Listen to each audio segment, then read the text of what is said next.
السلام علیکم ورحمۃ اللہ وبرکاتہ۔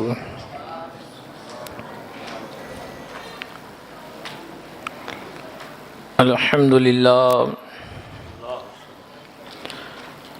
للہ رب العالمین والصلاة والسلام علی سید الانبیاء والمرسلین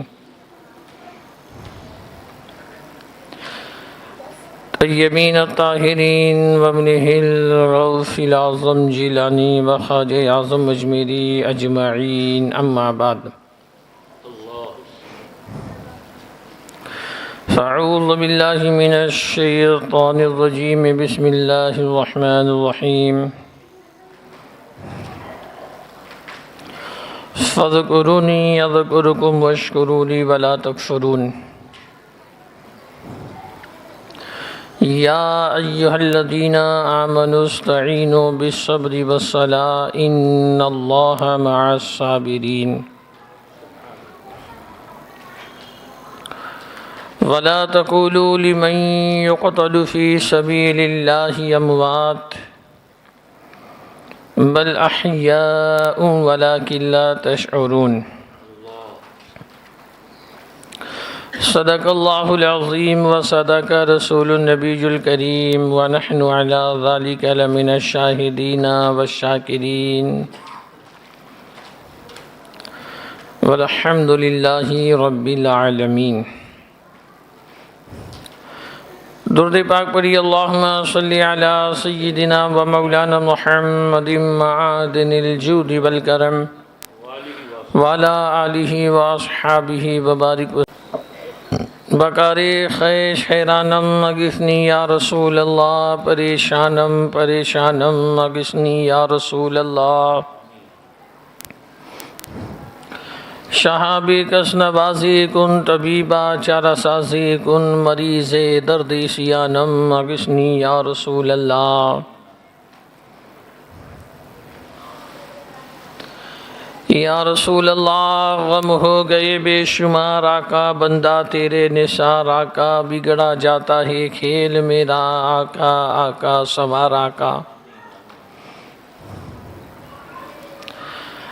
مجدار میں آ کے ناؤ پھنسی ہے، دے ہاتھ کے ہو جاؤں پار آقا، ٹوٹی جاتی ہے پیٹھ میری، للہ یہ بوجھ اتار آقا۔ مجبور ہوں میں تو فکر کیا ہے، تم کو تو ہے اختیار آقا، ہلکا ہے اگر ہمارا پلہ، بھاری ہے تیرا وقار آقا۔ یا رسول اللہ، ایک طرف فدائے دی، ایک طرف ہے حاسدی، بندہ ہے تنہا شاہ تم پہ کروڑوں درود۔ اگرچہ بے حد ہیں قصور، تم ہو عفو و غفور، بخش دو جرم و خطا تم پہ کروڑوں درود۔ کام وہ لے لیجئے تم کو جو راضی کرے، ٹھیک ہو نام رضا تم پہ کروڑوں درود۔ مرتضیٰ شیر خدا مرحب کشا، خیبر کشا سرورا، لشکر کشا مشکل کشا، امداد کن۔ یا شہید کربلا، یا دافع کرب و بلا، یا سیدی مولا حسین ابن علی، امداد کن۔ غوث اعظم و من بے سر و ساما، مدد قبلہ دی، مدد کعبہ ماں، مدد ما ہما محتاج تو حاجت روا، المدد یا غوث اعظم سیدہ، مشکلات بے عدد دارین ماں، المدد یا غوث اعظم پیر ماں۔ طریق مصطفیٰ کو چھوڑنا ہے وجہ بربادی، اسی سے قوم ہوئی دنیا میں بے اقتدار اپنی۔ قابل احترام بزرگوں اور دوستوں،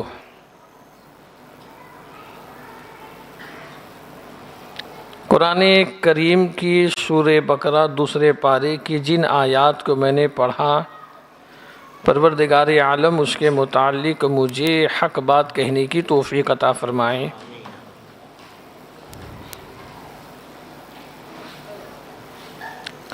ماہ محرم کی یہ 9ویں شب ہے، اور ہماری 8ویں گفتگو ہے۔ اب تک کے جتنی باتوں کو ہم نے سنا، اللہ تبارک و تعالی ان پر ہمیں عمل کی توفیق دے۔ قرآن کریم جو کتاب ہدایت ہے، کتاب نور ہے، کتاب نجات ہے، کتاب قانون ہے، اللہ تعالیٰ فرماتا ہے فَاذْكُرُونِي أَذْكُرْكُمْ کہ اے میرے بندو تم میرا ذکر کرو، میں تمہارا چرچا کروں گا، تم میری ناشکری و نافرمانی نہ کرو۔ یا ایھا الذین آمنوا اے ایمان والو استعینوا بالصبر والصلاۃ مدد چاہو صبر و نماز سے۔ ان اللہ مع الصابرین کہ جو لوگ صبر کرتے ہیں اللہ ان کے ساتھ ہے۔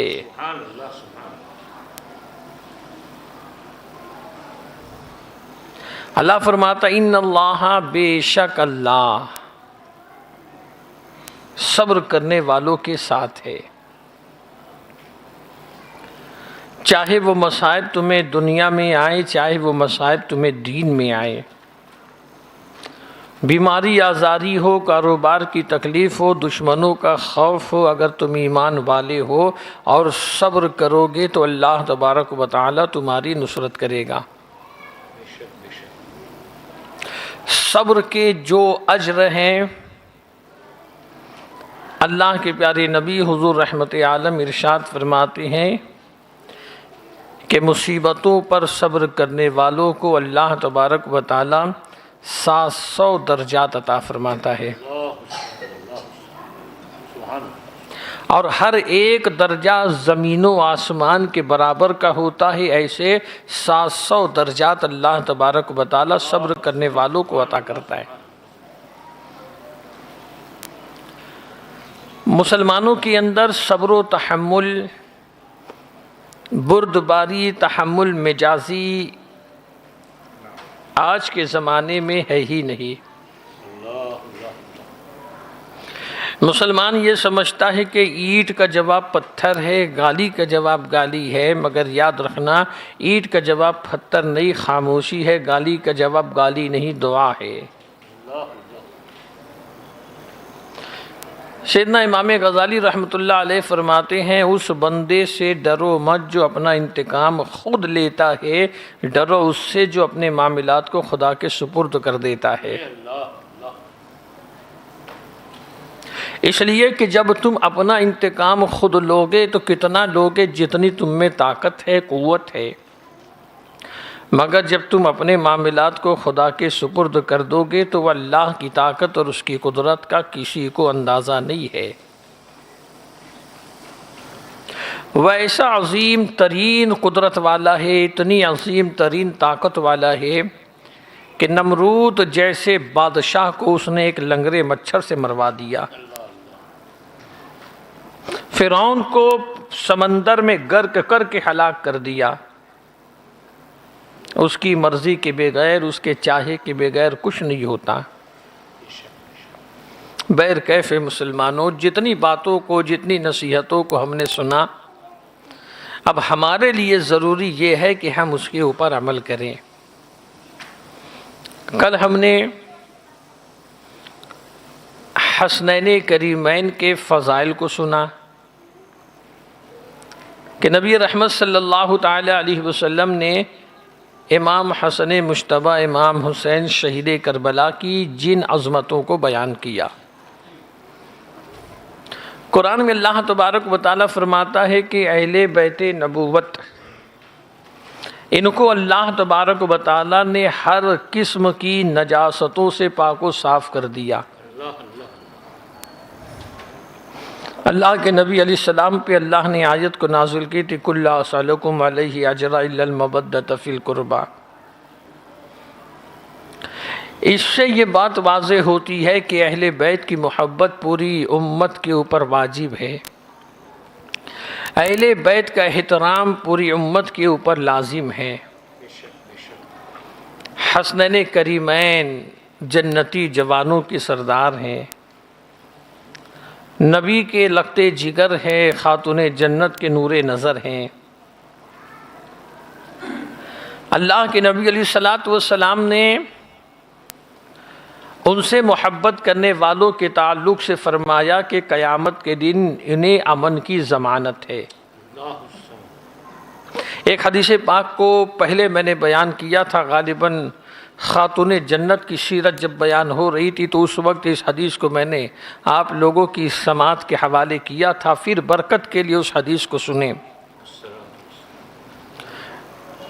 نزہۃ المجالس کی حدیث پاک ہے، اللہ کے نبی علیہ الصلاۃ والسلام اپنی امت کو مثال کے ذریعے جن باتوں کو سمجھاتے ہیں، اللہ کے نبی فرماتے ہیں میری مثال ایک درخت جیسی ہے، فاطمہ اس میں تنا ہے، فاطمہ کی مثال تنے جیسی ہے، علی اس کی شاخیں ہیں، علی کی مثال شاخ جیسی ہے، حسن و حسین اس درخت کے دو پھول ہیں، اور ان سے محبت کرنے والے یہ سب کے سب اس درخت کے پتے ہیں۔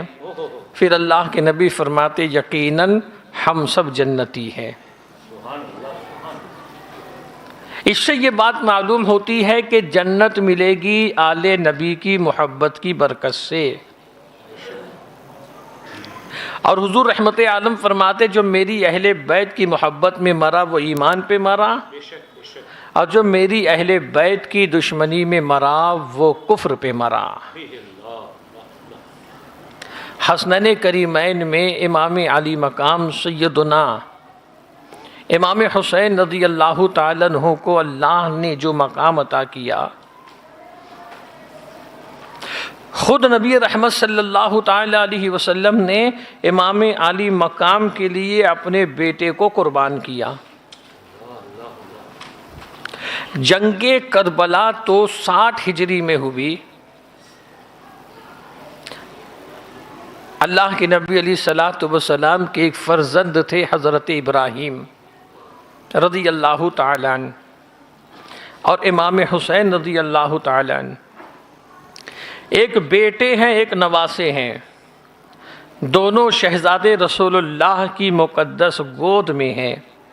اللہ کے نبی علیہ الصلاۃ والسلام دونوں شہزادوں سے محبت فرما رہے ہیں، شفقت کر رہے ہیں۔ حضرت جبریل امین نازل ہوتے ہیں، عرض کرتے ہیں یا رسول اللہ صلی اللہ تعالیٰ علیہ وسلم، یہ دونوں شہزادے ایک وقت میں آپ کے پاس نہیں رہ سکتے، اللہ کی مرضی و حکم یہ ہے ان دونوں میں سے کسی ایک کو وفات ہوگی، ان دونوں میں سے کسی ایک کا وصال ہوگا۔ حضور آپ ارشاد فرمائیں کہ وفات کس کی ہو، وصال کس کا ہو؟ نبی رحمت علیہ الصلاۃ والسلام فرماتے ہیں کہ میں نے سوچا اگر حسین کی وفات ہوتی ہے تو فاطمہ کے دل کو بھی تکلیف ہوگی، علی کے دل کو بھی تکلیف ہوگی، فاطمہ کی اذیت میری اذیت ہے، فاطمہ کی تکلیف میری تکلیف ہے، چونکہ یہ میرا نواسہ ہے، اور اگر میرے بیٹے ابراہیم کی وفات ہوتی ہے تو اس سے تکلیف فقط مجھ کو ہوگی۔ اللہ کے نبی علیہ الصلاۃ والسلام نے اپنے بیٹے حضرت ابراہیم کی طرف اشارہ کر دیا۔ چند دنوں کے بعد حضرت ابراہیم رضی اللہ تعالیٰ عنہ کی وفات ہوتی ہے۔ اس کے بعد جب نبی پاک علیہ الصلاۃ والسلام کی بارگاہ میں امام حسین شہید کربلا کبھی حاضر ہوتے، اللہ کے نبی جب ان سے محبت فرماتے تو اللہ کے نبی ارشاد فرماتے حسین تم وہ ہو کہ تم پر میں نے اپنے بیٹے کو قربان کیا ہے، تم پر میں نے اپنے بیٹے کو قربان کیا ہے۔ امام علی مقام رضی اللہ تعالیٰ عنہ کی شہادت کا چرچا، آپ کی شہادت کا شور آپ کی ولادت سے ہی تھا۔ یاد رکھنا مسلمانوں کہ فتنوں کا زمانہ ہے، اور جیسے جیسے زمانہ آگے بڑھے گا فتنے نکلتے چلے جائیں گے۔ 11 مہینے لوگ خاموش رہتے ہیں، ایک مرتبہ لوگوں کو شرک و بدعت یاد آتی ہے جب ماہ ربیع النور آتا ہے، ایک مرتبہ لوگوں کو شرک و بدعت یاد آتی ہے جب محرم شریف آتا ہے۔ کتنے ایسے ہیں نا کہ آپ دیکھیں گے ہمارے علاقوں میں محرم شریف میں 10 دن قرآن خوانی کا اہتمام ہوتا ہے۔ خواتین اسلام قرآن خوانیاں کیا کرتی ہے، قرآن پڑھ کے شہدائے کربلا کی بارگاہ میں اس کے ثواب کو ہدیہ کیا کرتی ہے۔ یہ تو ہماری اپنی عقیدت ہے، مگر اسی زمین کے اوپر اور اسی آسمان کے نیچے کچھ چلتے پھرتے ایسے شیطان بھی ہیں کہ جو ایسی قرآن خوانی کو بھی شرک بتاتے ہیں، ایسی قرآن خوانی کو بھی بدعت بتاتے ہیں۔ بتائیے مسلمانوں، کیا قرآن پڑھنا کبھی غلط ہو سکتا ہے؟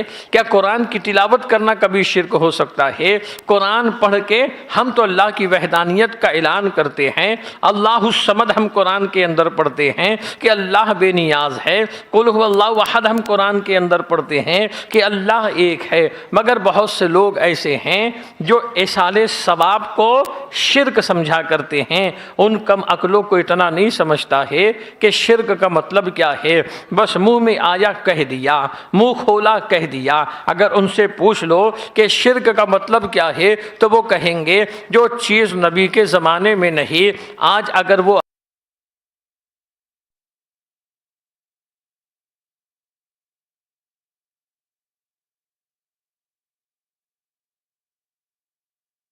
مسلمانوں محرم شریف میں آپ نے اپنے گھر میں فاتحہ کا اہتمام کیا، آپ نے اپنی حیثیت اور بساط کے مطابق نیاز کا اہتمام کیا، پڑھ کر کے قرآن اللہ کی بارگاہ میں آپ کیا کہتے ہیں؟ اے پروردگار، میں نے جو پڑھا، جو کھانا حاضر ہے، اس کا ثواب امام علی مقام کی روح کو عطا فرما، کربلا کے شہداء کو عطا فرما۔ تو اس میں شرک کہاں ہوا؟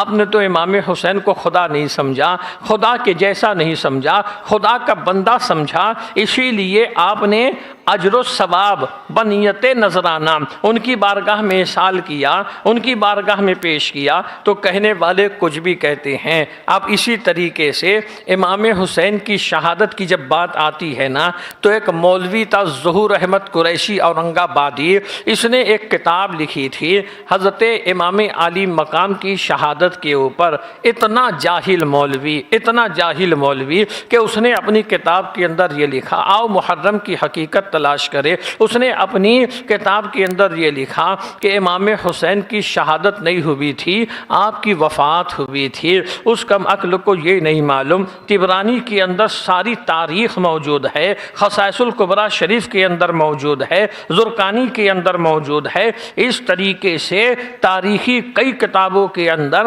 امام علی مقام کی شہادت کی باتیں موجود ہے۔ آپ دیکھیں حضور کی چچی حضرت ام الفضل، نبی پاک علیہ السلام کے چچا حضرت عباس کی اہلیہ کہتی ہیں، میں نبی پاک علیہ السلام کی بارگاہ میں حاضر ہوئی، میں نے حضور کی گود میں حضرت حسین کو پیش کر دیا۔ اللہ کے نبی علیہ السلام حضرت حسین کو اپنی گود میں لیتے ہیں اور تھوڑی دیر کے بعد سرکار کے چشمان مبارک سے آنسو بہنے لگتے ہیں۔ میرے آقا صلی اللہ علیہ وسلم کے چشمان مبارک سے جب آنسو بہتے ہیں، حضرت ام الفضل کہتی یا رسول اللہ کیا بات ہے، کس بات نے آپ کو رلا دیا؟ میرے آقا صلی اللہ علیہ وسلم فرماتے ہیں کہ چچی، میرا یہ بیٹا حسین کربلا میں شہید کیا جائے گا، میری امت کے لوگ اسے شہید کریں گے، میرا کلمہ پڑھنے والے اسے شہید کریں گے۔ اس بات کی خبر مجھے حضرت جبریل نے عطا فرمائی ہے۔ حضرت عائشہ صدیقہ ام المؤمنین فرماتی ہیں کہ میں نبی پاک علیہ السلام کی بارگاہ میں تھی، حضرت حسین حضور کی گود میں تھے۔ اللہ کے نبی علیہ السلام فرماتے ہیں کہ مجھے حضرت جبریل نے خبر دی ہے کہ میں حسین سے جو محبت کرتا ہوں، مجھے حضرت جبریل نے خبر دی ہے کہ میرا بیٹا میدان کربلا میں، جسے طف کہا جاتا ہے اور دوسرا نام کربلا ہے، میری امت کے لوگ اسے شہید کر دیں گے۔ اس طریقے سے نبی رحمت علیہ السلام فرماتے ہیں حضرت جبریل نے وہاں کی مٹی بھی مجھ کو دی ہے، اور اللہ کے نبی علیہ السلام وہ مٹی ام المؤمنین حضرت ام سلمہ کو عطا فرماتے ہیں۔ ارشاد فرماتے ام سلمہ جب یہ مٹی سرخ ہو جائے تو سمجھ لینا میرا بیٹا کربلا میں شہید کر دیا گیا ہے۔ یہ تو بہرحال حدیث پاک کے اندر آیا ہے مسلمانوں، مگر آپ دیکھیں کہ حدیث کے اندر جو باتیں آتی ہے، تھوڑی دیر کے لیے میں اپنے موضوع سے ہٹتا ہوں کچھ باتیں بتانے کے لیے کہ حدیث کے اندر جو باتیں آتی ہے، حدیث کو سمجھنا یہ بھی اللہ کا ایک فضل ہے، اور یہ فضل اللہ تبارک و تعالیٰ نے اہل سنت کے علماء پہ کیا ہے۔ ورنہ بہت سے لوگ حدیث پڑھنے والے ہیں جو حدیث کے ظاہر کو پڑھ کے اس کے رموز و اوقاف کو جانتے نہیں اور اس کے اندر چھپے ہوئے راز کو جانتے نہیں۔ آپ دیکھیں اللہ کے نبی صلی اللہ علیہ وسلم نے وہ کربلا کی مٹی حضرت ام الفضل کو، حضرت ام سلمہ کو عطا فرمائی ہے۔ حضرت عائشہ صدیقہ اس وقت وہاں تھی، اور امہات المؤمنین میں کئی ازواج مطہرات حیات تھی، مگر اللہ کے نبی علیہ الصلوۃ والسلام نے ام سلمہ کا انتخاب کیوں کیا آپ جانتے ہیں؟ اس کی وجہ یہ ہے کہ نگاہ نبوت دیکھ رہی تھی کہ جب واقعہ کربلا ہوگا تمام ازواج مطہرات وفات پائی جائے گی، تمام ازواج مطہرات انتقال کر جائے گی، فقط ام سلمہ حیات رہے گی۔ اس لیے اللہ کے نبی صلی اللہ علیہ وسلم نے وہ مٹی حضرت ام سلمہ کو عطا فرمائی ہے۔ یہی نہیں مسلمانوں، حضرت مولا کائنات رضی اللہ تعالیٰ جب جنگ صفین کے لیے تشریف لے کے گئے تھے، دو حدیث پاک ہیں، میں دونوں کو ملا کر اس کے مفہوم کو آپ لوگوں کے سامنے پیش کرتا ہوں۔ خصائص الکبریٰ شریف کے اندر بھی علامہ جلال الدین سیوطی رحمۃ اللہ علیہ نے اس کو روایت کیا ہے کہ جب جنگ صفین سے حضرت علی واپس ہو رہے تھے، ابو نعیم نے اس حدیث کو روایت کیا اور اس قول کو روایت کیا، جب حضرت مولا کائنات صفین کی جنگ سے واپس ہو رہے تھے تو راستے میں نہر فرات پڑتی ہے۔ حضرت مولا علی سے کسی نے کہہ دیا کہ علی اس علاقے کا نام کربلا ہے، اس علاقے کا نام کربلا ہے۔ کربلا سننا تھا، مولا علی کی آنکھوں سے آنسو بہنے لگے، مولا علی زاؤ قطار رونے لگے۔ لوگوں نے کہا علی کیا بات ہے، تم زاؤ قطار کیوں رو رہے ہو؟ حضرت مولا کائنات فرماتے ہیں کہ نبی کریم صلی اللہ علیہ وسلم نے بتلایا تھا کہ میرا بیٹا حسین فرات کے قریب شہید کر دیا جائے گا، اور اللہ کے نبی نے وہاں کی مٹی بھی مجھے سنگائی تھی۔ حضرت علی رضی اللہ تعالیٰ جب میدان کربلا میں پہنچے تھے، جنگ صفین سے واپس ہوتے وقت اور جب فرات کے قریب سے آپ گزرے تھے تو حضرت علی نے کربلا کے میدان میں ایک نقشہ بھی کھینچا تھا۔ حضرت علی نے بتایا تھا یہاں پہ اہل بیت کے خیمے بننے والے ہیں، یہاں پہ اہل محمد کے ایک گروہ کا قتل ہوگا، یہاں پہ حسین پاک کی مزار ہوگی، ان کی قبر ہوگی۔ حضرت مولا کائنات نے اپنے زمانے میں ان باتوں کو بتایا تھا، تو آپ کی شہادت کی خبر جو ہے اہل بیت بہت پہلے سے جانتے تھے۔ حضرت عبداللہ ابن عباس فرماتے ہیں کہ ہم اہل بیت میں جتنے تھے ہم سب جانتے تھے کہ کربلا میں حسین کے ساتھ کیا ہونے والا ہے۔ حضرت فاطمہ بھی جانتی تھی، حضرت مولا کائنات بھی جانتے تھے، حضرت امام حسن مجتبی بھی جانتے تھے، اور خود امام علی مقام رضی اللہ تعالیٰ عنہ بھی اپنی شہادت کے تعلق سے جانتے تھے کہ مجھے اس طریقے سے شہید کیا جائے گا۔ مگر آپ دیکھیں مسلمانوں، نہ تو سیدہ نے کبھی دعا کی، نہ تو مولا کائنات نے کبھی دعا کی، نہ تو رسول پاک صلی اللہ علیہ وسلم نے کبھی دعا کی کہ یہ جو امتحان ہے پروردگار اس امتحان کو ٹال دے۔ بس جب بھی دعا کرتے تھے میرے آقا صلی اللہ علیہ وسلم تو دعا یہ فرماتے تھے اے اللہ حسین کو صبر و استقامت اور صبر و اجر عطا فرمانا۔ اس لیے کہ یاد رکھنا مسلمانوں، اسلام میں جتنے بھی غزوات ہوئے ہیں وہ سارے غزوات اسلام کے لیے ہوتے تھے، مگر جو کربلا میں ہوا تھا وہ اسلام کو بچانے کے لیے ہوا تھا، وہ اسلام کی یافیت کے لیے ہوا تھا۔ اب آپ دیکھیے حضرت امام حسن مجتبی رضی اللہ تعالیٰ عنہ نے جب خلافت سے دستبرداری اختیار کی تھی، حضرت امیر معاویہ رضی اللہ تعالیٰ جب یہ خلیفہ مقرر ہوئے تھے، آپ کی خلافت کا دور بہت لمبا تھا، مگر چونکہ شرط کیا تھی، امام حسن مجتبی نے یہ شرط رکھی تھی، لکھا تھا کہ امیر معاویہ کے وصال کے بعد خلافت واپس مدینہ آ جائے گی اور امام حسن ہی دوبارہ خلیفہ بنیں گے، مگر امام حسن کو زہر دے کر کے کچھ لوگوں نے شہید شہید کر دیا تھا۔ حضرت امام حسن نے ایک مرتبہ خواب دیکھا کہ آپ کی پیشانی کے اوپر لکھا ہے قل هو اللہ احد۔ یہ خواب آپ نے دیکھا، جب صبح آپ نے گھر والوں کو بتلایا کہ میں نے یہ خواب دیکھا ہے تو گھر والے بہت خوش ہو جاتے ہیں، مگر جب حضرت سعید بن مصعب نے اس خواب کو سنا تو حضرت سعید بن مصعب فرماتے ہیں اے ہمارے امام حسن سنو، اگر آپ نے یہ خواب دیکھا ہے تو آپ کی زندگی کے شہید کیا جائے گا۔ یہ حضرت سعید بن مصعب نے آپ کو بتا دیا تھا۔ آپ کو ایک مرتبہ گوشت میں زہر ملا کے دیا گیا، ایک مرتبہ کھجور میں زہر ملا کر کے دیا گیا۔ جب یہ دو مرتبہ زہر کا جو واقعہ ہوا آپ کو اس سے تھوڑی سی اذیت ہوئی تھی، مگر جب آپ روضہ رسول پہ حاضر ہوئے آپ کو شفا ہو گئی تھی۔ ایک آخری مرتبہ آپ کی پانی کی سرائی کے اندر جو ہے ہیرے کی کنی کے اندر زہر ملا کر کے ڈالا گیا۔ اب رات کی تاریکی میں آپ اس پانی کو پی لیتے ہیں، وہ زہر کا اثر ایسا ہوتا ہے کہ راوی بیان کرتے ہیں کہ آپ کی اتڑی کٹ کٹ کے گر رہی تھی، 40 دن تک کے اسی عالم میں آپ کا گزرتا ہے۔ امام حسین اعظم فرماتے ہیں کہ بھائی آپ کو زہر کس نے دیا ہے، آپ اس کا پتہ مجھ کو بتا دے۔ حضرت امام حسن فرماتے ہیں پتہ بتاؤں گا تو کیا تم انتقام لوگے اور قصاص میں اس کو قتل کر دو گے؟ فرماتے بے شک میں ایسا کروں گا۔ امام حسن فرماتے ہیں وہ فقط میرا ایک گمان ہے، حقیقت میں نہیں جانتا زہر کس نے دیا۔ اللہ بہتر منتقم ہے، اللہ بہتر انتقام لینے والا ہے۔ تو مسلمانوں کچھ لوگ ایسے ہیں جو یہ نسبت آپ کی بیوی کی طرف کیا کرتے ہیں کہ زہر آپ کی بیوی نے دیا ہے، مگر حقیقت یہ ہے مسلمانوں کہ حقیقت کسی کو نہیں معلوم کہ آپ کو زہر کس نے دیا ہے۔ تو اب چونکہ آپ کی وفات جو ہے، آپ کی شہادت امیر معاویہ سے پہلے ہو جاتی ہے، امیر معاویہ اپنے تخت خلافت پر فائز تھے اور امور خلافت کو آپ انجام دے رہے تھے، مگر 50 ہجری میں آپ جب حج کے لیے تشریف لاتے ہیں تو آپ نے اپنے ہی عہد میں، اپنی ہی حیاتی میں، اپنے ہی دور خلافت میں یزید کو ولی عہد بنانے کا فیصلہ کر لیا تھا۔ مکہ آنے کے بعد پہلے تو شام والوں سے آپ نے یزید کی بیعت لے لی تھے، ولی عہد اس کو مقرر کیا تھا، اور پھر آپ نے جو ہے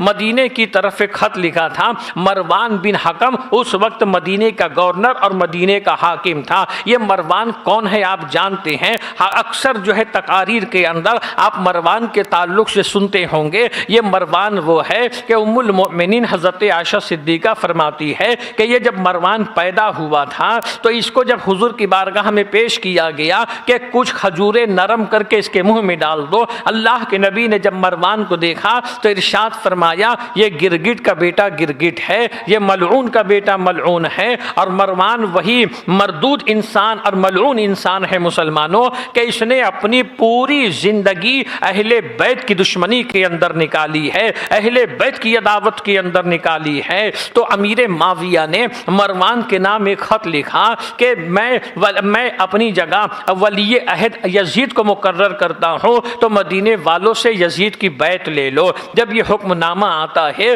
تو مروان بن حکم نے حضرت عبد الرحمن بن ابو بکر یعنی صدیق اکبر کے بیٹے، حضرت عبداللہ بن عمر یعنی حضرت فاروق اعظم کے بیٹے، اور حضرت عبداللہ بن زبیر رضی اللہ تعالیٰ عنہ کو بلوا کر کے آپ کی جو ہے خطبہ دیتا ہے، اور خطبہ دینے کے بعد جو بیعت کا مطالبہ کرتا ہے تو خطبے میں اس نے کہا کہ ابو بکر و عمر کی سنت کے مطابق جو ہے میں تم لوگوں سے تقاضا کرتا ہوں کہ تم یزید کی بیعت میرے ہاتھ پہ کر لو۔ جب اس نے کہا ابو بکر و عمر کی سنت کے مطابق تو حضرت عبد الرحمن بن ابو بکر کھڑے ہو کے کہتے ہیں اے مروان یہ ابو بکر و عمر کا طریقہ نہیں ہے، یہ تو قیصر و کسریٰ کا طریقہ ہے، اس لیے کہ ابو بکر و عمر نے اپنے وصال کے وقت بھی جو ہے اپنے گھر والوں میں سے کسی کو خلافت نہیں دی ہے اور کسی کو امیر نہیں بنایا ہے، اور ان خلفاء نے جو ہے اپنے زمانے میں ولی عہد کسی کو مقرر نہیں کیا ہے۔ یہ نیا کام ہے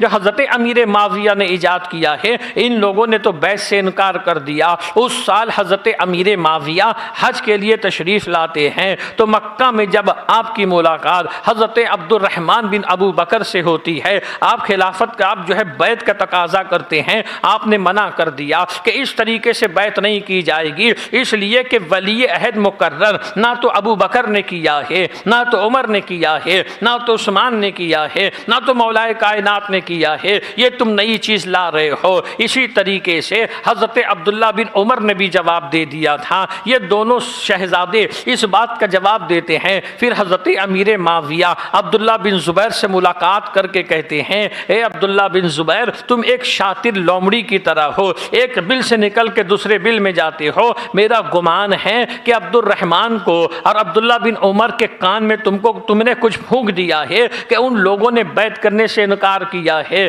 حضرت عبداللہ بن زبیر سے بہت ساری باتیں ہوتی ہیں، ان باتوں میں بات یہ کہ حضرت عبداللہ بن زبیر فرماتے ہیں کہ امور خلافت کے معاملے میں امت کا فیصلہ یہ ضروری ہے کہ آپ جو ہے، آپ کا اگر دل خلافت سے بھر گیا ہے تو آپ دست برداری اختیار کر لیجئے، آپ کنارہ کشی اختیار کر لیجئے۔ امت جس پر متفق ہوگی، جسے اپنا امیر بنائے گی، ہم اس کے ہاتھ پر بیعت کر لیں گے۔ ان تینوں نے بیعت نہیں کی ہے، ان تینوں نے یزید کو اپنا امیر نہیں مانا۔ حضرت امیر معاویہ اب حج سے فارغ ہو کر کے شام واپس چلے جاتے ہیں۔ وہاں واپس جانے کے بعد پھر جتنے دن آپ حیات رہے، آپ کے اوپر بیماری لاحق ہوتی ہے اور اسی بیماری کے اندر آپ کی وفات ہو جاتی ہے۔ یہاں پہ یاد رکھنا مسلمانوں، ان تمام باتوں کو سننے کے بعد بھی قطعی امیر معاویہ کے تعلق سے کوئی اپنے دل کے اندر غبار نہ رکھے، اس لیے کہ حضرت امیر معاویہ یہ رسول پاک صلی اللہ علیہ وسلم کے صحابی ہیں، اور اللہ کے نبی صلی اللہ علیہ وسلم نے حضرت امیر معاویہ کے تعلق سے دعا فرمائی ہے کہ اللہ معاویہ کو ہدایت عطا فرما۔ اللہ کے نبی علیہ الصلوۃ والسلام کے یہ کاتب تھے حضرت امیر معاویہ، یہ کاتب وحی الہی تھے کہ انہوں نے وحی کے کچھ الفاظ کو انہوں نے بھی لکھا ہے، تو کوئی امیر معاویہ کی شان میں قطعی گستاخی نہ کرے، اس لیے کہ وہ حضور کے صحابی ہیں۔ جب حضرت امیر معاویہ علیل ہوتے ہیں اور اسی علالت میں آپ کی وفات ہو جاتی ہے، جب آپ کی وفات ہوتی ہے تو اب یزید اپنی جانشینی کا اعلان کر دیتا ہے، یزید اپنی تخت نشینی کا اعلان کر دیتا ہے، اور یزید اپنی خلافت کا اعلان کر دیتا ہے۔ اعلان کرنے کے بعد قرب و جوار کے لوگ تو بیعت کر لیے تھے، شام والے تو بیعت کر لیے تھے، مگر یزید کو فکر ہوتی ہے مدینے کی، یزید کو فکر ہوتی ہے عبد الرحمن بن ابو بکر، عبداللہ بن زبیر، عبداللہ بن عمر کی، اور حضرت امام علی مقام رضی اللہ تعالیٰ عنہ کی، کہ یہ چار شخصیتیں ایسی ہیں کہ ان میں مقام امام علی مقام کا ہے کہ جب تک کہ یہ بیعت نہ کریں گے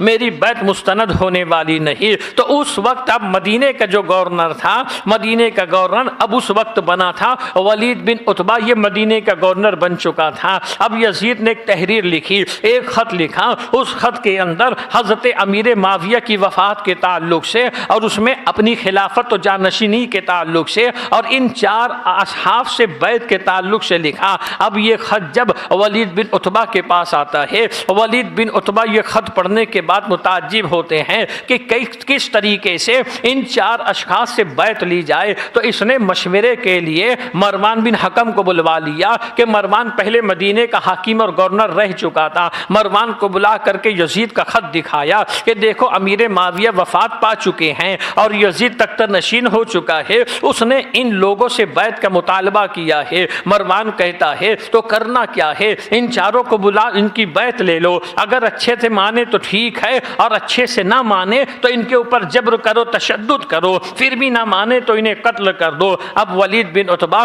ایک نوجوان کو بھیجتا ہے، اس وقت تنہا امام علی مقام سے ملاقات ہوتی ہے۔ امام علی مقام کو وہ نوجوان قاصد کہتا ہے کہ حاکم مدینہ نے، ولید بن عتبہ نے آپ کو بلوایا ہے، آپ تشریف لے کے جانے لگے۔ اب چونکہ مسجد نبوی میں تھے تو یہ چاروں جب بے وقت بلایا گیا تو بے وقت بلانے کے اوپر چاروں نے آپس میں بات کی کہ لگتا ہے امیر معاویہ وفات پا چکے ہیں، اب وہی امور خلافت کے تعلق سے بات ہوگی۔ تو وہ تین اصحاب تو اپنے اپنے گھر چلے گئے۔ امام علی مقام رضی اللہ تعالیٰ عنہ اپنے ساتھ چند نوجوانوں کو لیتے ہیں، اپنے ساتھ لے کر کے چلتے نکلتے ہیں اور فرماتے ہیں تم جو ہے اس گورنر ہاؤس کے باہر رہنا، اس مکان کے باہر رہنا، اگر میری آواز بلند ہو تو اندر آ جانا، اور اگر آواز بلند نہ ہو تو اسی جگہ میرا انتظار کرنا، تم کہیں یہاں سے ہٹنا نہیں، کہیں جانا نہیں۔ امام عالی مقام ولید بن عتبہ کے سامنے جاتے ہیں۔ سلام و کلام کے بعد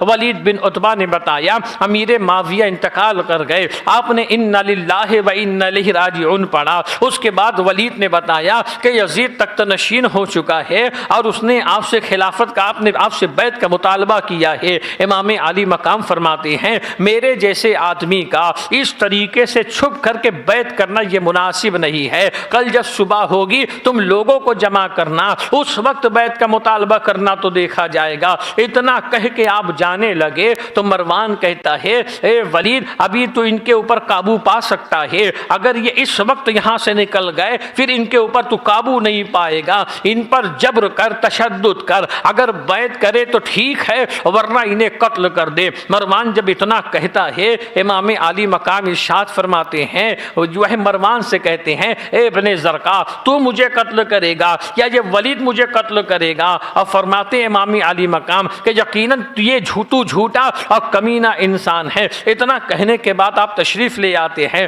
مگر چونکہ آپ جانتے تھے کہ یزید کی بیعت سے انکار کرنا یہ کوئی معمولی بات نہیں ہے، وہ جان کا دشمن بن جائے گا اور وہ عداوت کے اوپر آمادہ ہو جائے گا، وہ رہنا دشوار کر دے گا۔ اب اسی طریقے سے امام عالی مقام کی رات تو گزر جاتی ہے، پھر دوسرے دن ولید نے پھر آپ کو بلا بھیجا تو آپ نے کہا کہ ابھی میں نہیں آ سکتا، میں پھر ملاقات کروں گا۔ جب دوسری رات ہوتی ہے تو امام عالی مقام رضی اللہ تعالیٰ اب اپنے گھر والوں کو جمع کرتے ہیں، اپنے اہل خانہ کو جمع کرتے ہیں، اپنی اہل بیت کو جمع کرتے ہیں، اور آپ جو ہے مدینے سے ہجرت کر کے مکہ جانے کا ارادہ فرماتے ہیں۔ اب آپ یاد رکھیں مسلمانوں، جب امام عالی مقام رضی اللہ تعالیٰ اب مدینے سے مکہ جانے کا جو ارادہ فرما رہے ہیں تو ظاہر سی بات ہے مسلمانوں، اس وقت مولا حسین رسول کائنات کے روضے پہ حاضر ہوئے ہوں گے، سرکار کی بارگاہ میں اجازت کے لیے، عرض حال کرنے کے لیے حاضر ہوئے ہوں گے۔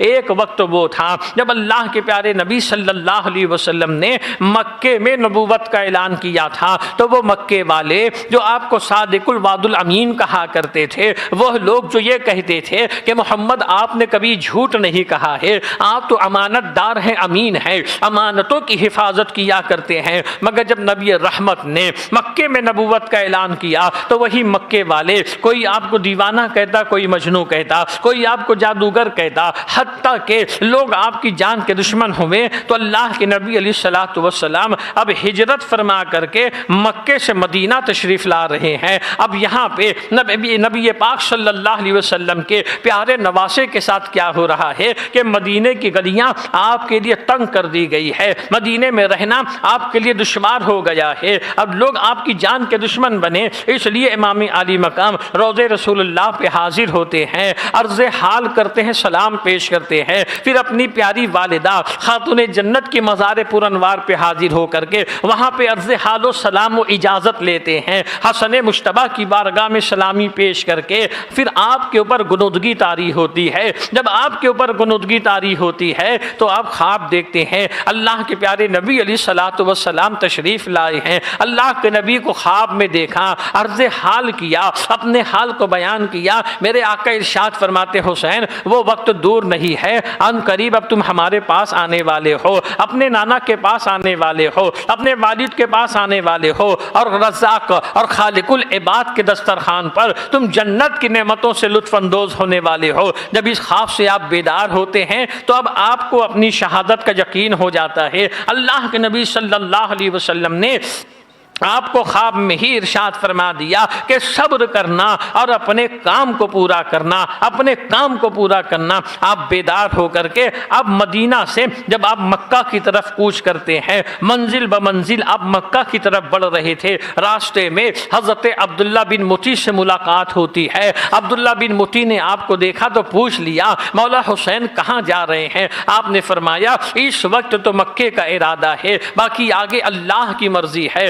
عبداللہ بن متی نے کہا آپ مکہ تو جا رہے ہیں مگر مکے سے کہیں اور نہ جانا، ہرگز کوفہ جانے کا ارادہ آپ نہ کرنا، اس لیے کہ کوفہ والوں کی بے وفائی اور بد عہدی یہ مشہور ہے۔ ان لوگوں نے آپ کے والد کے ساتھ کیا کیا، آپ کے بھائی کے ساتھ کیا کیا، یہ کسی کے اوپر پوشیدہ نہیں، ہر کوئی جانتا ہے۔ آپ جو ہے اہل اسلام کے چراغ ہیں، آپ اہل عرب کے سردار ہیں۔ عبداللہ بن متی سے بات کرنے کے بعد منزل بمنزل آپ مکے میں داخل ہوتے ہیں۔ جب آپ مکے میں پہنچتے ہیں تو اس وقت جو ہے عبداللہ بن زبیر ایک رات پہلے ہی مکہ جا چکے تھے، وہ مکے میں موجود تھے۔ آپ بھی آ کر کے امام حسین سے ملاقات کرتے رہے۔ جب اہل مکہ کو معلوم پڑتا ہے کہ نواسہ رسول امام علی مقام رضی اللہ تعالیٰ اس وقت مکے میں ہے، تو جوگ در جوگ لوگ آپ کی بارگاہ میں طلب فیض کے لیے، آپ کی زیارت کے لیے آیا کرتے تھے، آپ کے مقدس چہرے کو دیکھ کر کے اپنے ایمان کو جلا بخشا کرتے تھے۔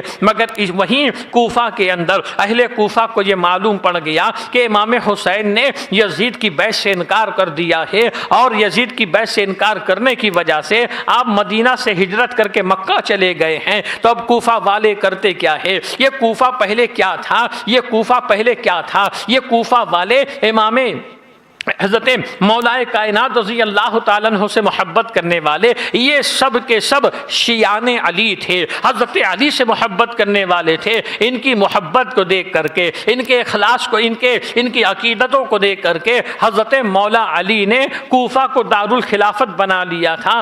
آپ وہیں جا کر کے مقیم ہو گئے تھے، اور پھر جب آپ وہاں پہ مقیم ہو گئے تھے تو حضرت علی سے محبت کرنے والے جتنے تھے یہ سب اپنا گھر بار چھوڑ کے یا وہاں پہ جا کر کے مقیم ہو گئے تھے۔ تو کوفہ والوں نے جب دیکھا کہ حسین جو ہے مکے سے مدینے سے مکہ آ گئے ہیں اور آپ نے یزید کی بیعت سے انکار کر دیا ہے، تو ان لوگوں نے آپ کی بارگاہ میں خطوط بھیجنا شروع کیا۔ ایک شخص تھا کوفہ کا سلیمان نام تھا، لوگ اس کے مکان پہ جمع ہوتے ہیں۔ سلیمان نے کہا بھی تھا کہ اے کوفہ والو، اگر تمہیں اس بات کا یقین ہے کہ تم حسین کی مدد کر سکتے ہو، ان کا ساتھ دے سکتے ہو، تو تم انہیں خط لکھ کر کے بلانا۔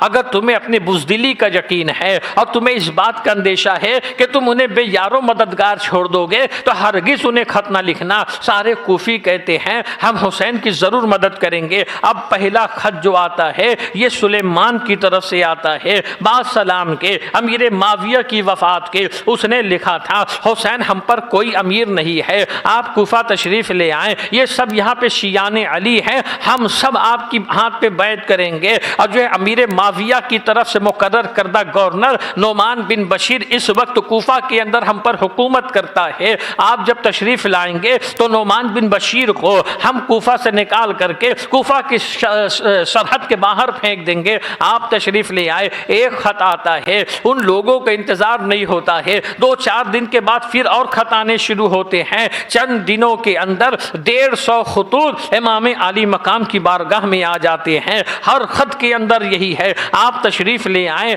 ہم آپ کے دستے حق پرستوں پر بیعت کریں گے تاکہ آپ کے دستے مبارک کی برکت سے اللہ ہمیں ہدایت عطا فرمائے، آپ قرآن و سنت کے حساب سے ہم پر فیصلہ فرمائیں گے۔ اتنے خطوط آتے ہیں۔ اب یہاں پر صحابہ کرام جو مکے کے اندر ہے، حضرت ابو سعید خدری ہے، حضرت عبداللہ بن زبیر ہے، حضرت عبد الرحمن بن ابو بکر ہے، حضرت عبداللہ بن عمر ہے، اسی طریقے سے حضرت جابر ہیں، کئی صحابہ کرام ہیں جو عمر کے لحاظ سے بھی امام علی مقام سے بڑے تھے۔ ان لوگوں نے امام علی مقام سے کہا کہ آپ ہمارے سردار ہیں، ہرگز کوفہ جانے کا ارادہ نہ کرنا، ہرگز کوفہ نہ جانا، اس لیے کہ وہاں والوں کی بے وفائی مشہور ہے، عہد شکنی مشہور ہے۔ امام علی مقام کے لیے یہ مسئلہ ایسا مسئلہ ہے کہ ایک طرف کوفہ والوں کے خطوط ہیں، آپ اس سفر کو ترک کر دے، اس لیے کہ جتنے صحابہ تھے تمام صحابہ رسول اللہ کی اس حدیث کو جانتے تھے کہ امام حسین کے ساتھ جو ہے کربلا کے اندر کیا واقعہ ہونا ہے۔ تو حضرت امام علی مقام رضی اللہ تعالیٰ عنہ نے تحقیق حال کے لیے اپنے چچا کے بیٹے حضرت مسلم بن عقیل کو کوفہ کی طرف روانہ کیا، ان کے ہاتھ ایک تحریر بھیجا دی، اے اہل کوفہ والو، تمہارے خطوط مجھ کو ملے اور تمہارے خط کو پڑھنے کے بعد میں جو ہے تحقیق حال سال کے لیے اپنے بھائی چچا کے بیٹے مسلم بن عقیل کو روانہ کرتا ہوں، جب یہ کوفہ پہنچ جائیں اور کوفہ کے حالات سے مجھے آگاہی دے دے، اس کے بعد انشاءاللہ ان قریب میں بھی کوفہ پہنچ جاؤں گا، ان قریب میں بھی کوفہ آ جاؤں گا۔ حضرت مسلم بن عقیل اب جب یہ کوفہ جانے لگے تو آپ کے دو بیٹے تھے، محمد و ابراہیم، 8 سال اور 6 سال کے دونوں شہزادے تھے۔ حضرت امام مسلم بن عقیل نے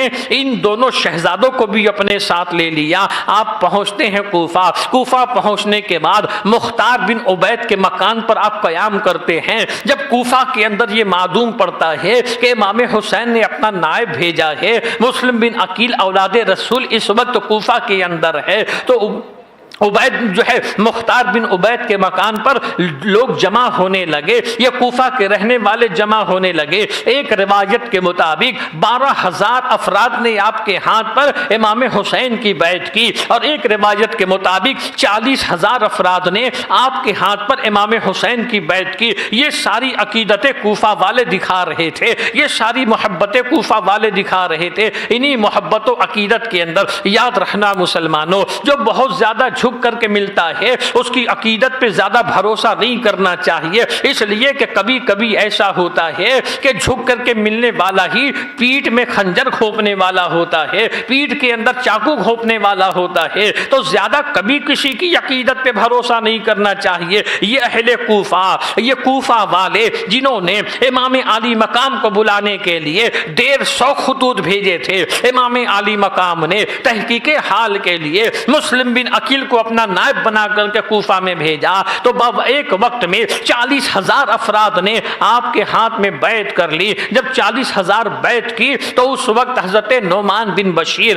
جو اس وقت امیر معاویہ کی طرف سے یا یزید کی طرف سے کوفہ کے گورنر تھے، یاد رکھنا نعمان بن بشیر جو تھے یہ صحابی رسول تھے، یہ حضور کے صحابی تھے، یہ بڑے نرم دل تھے۔ آپ نے جب دیکھا کہ لوگ مسلم بن عقیل کی بیعت کر رہے ہیں تو آپ نے لوگوں کو منع کیا کہ اس سے جو ہے امور خلافت کے اندر انتشار ہو سکتا ہے اور یزید جو ہے غضبناک ہوگا، اور یزید کی غضبناکی کا انجام کیا ہوگا۔ حضرت نعمان بن بشیر نے لوگوں کو سمجھایا مگر زیادہ سختی کسی کے اوپر نہیں کی۔ جب آپ نے زیادہ سختی کسی کے اوپر نہیں کی تو اسی مجمع کے اندر ایک شخص تھا عبداللہ بن مسلم حزمی، یہ اس وقت جو ہے بنو امیہ کا چاہنے والا تھا، بنو امیہ سے محبت کرنے والا تھا۔ وہ بنو امیہ وہی قبیلہ ہے جس میں حضرت امیر معاویہ ہے، تو اس نے یزید کے پاس ایک خط لکھ دیا، اے یزید اگر تو کوفہ چاہتا ہے تو پہلے کوفہ کے اوپر تو نظر رکھ، اس لیے کہ کوفہ میں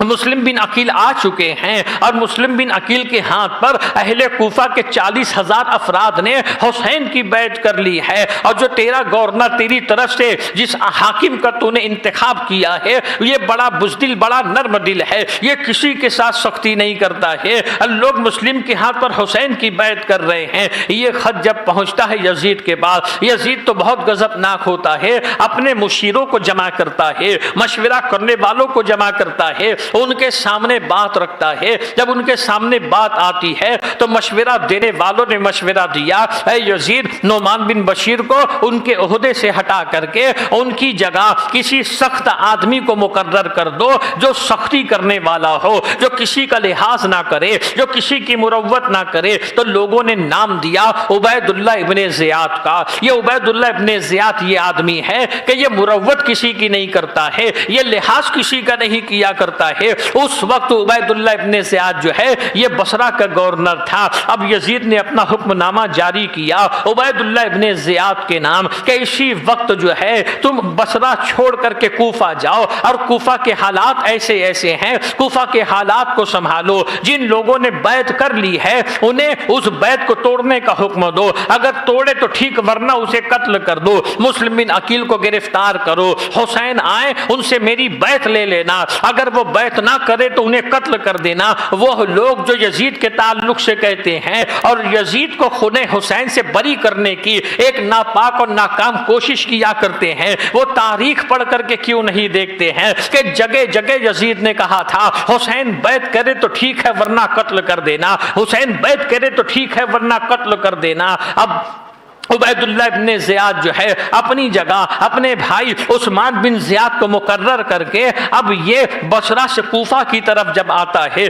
تو دیکھیے چالاک کتنا تھا، دیکھیے شاطر کتنا تھا، کیسا شاطر دماغ رکھنے والا تھا۔ یاد رکھنا مسلمانوں، انسان کی چالاکی، انسان کی چترائی یہ فقط دنیا میں رہنے والی ہے، اللہ سب کے مکر کو پھیر دیتا ہے، اللہ سب کے مکر کو ناکام کر دیتا ہے۔ ابھی قریب ہی ایک غیر مسلم پنڈت نے بیان دیا ہے، بیان تو بڑا اچھا اس نے دیا، اس نے بیان دیا کہ کتنی عجیب بات ہے کہ کربلا کی داستان کو میں نے سنا۔ اس پنڈت نے کہا مسلمانوں کہ کربلا کی داستان کو میں نے سنا، ایک طرف 72 بھوکے پیاسے ہیں، ایک طرف 22,000 ہیں جن کے سامنے نہر فرات بہ رہی ہے، پانی پینے والے مر گئے، جو پیاسے ہیں وہ آج بھی زندہ ہے۔ یہ کوئی مسلمان نہیں کہہ رہا ہے، ایک غیر مسلم کہہ رہا ہے، اور عام بھی نہیں ہے، وہ ان کا پیشوا ہے، وہ پنڈت ہے۔ کیا کہہ رہا ہے کہ پانی پینے والے تو مر گئے مگر جو پیاسے تھے آج بھی وہ زندہ ہے۔ دیکھو نا، حسین زندہ ہے نا،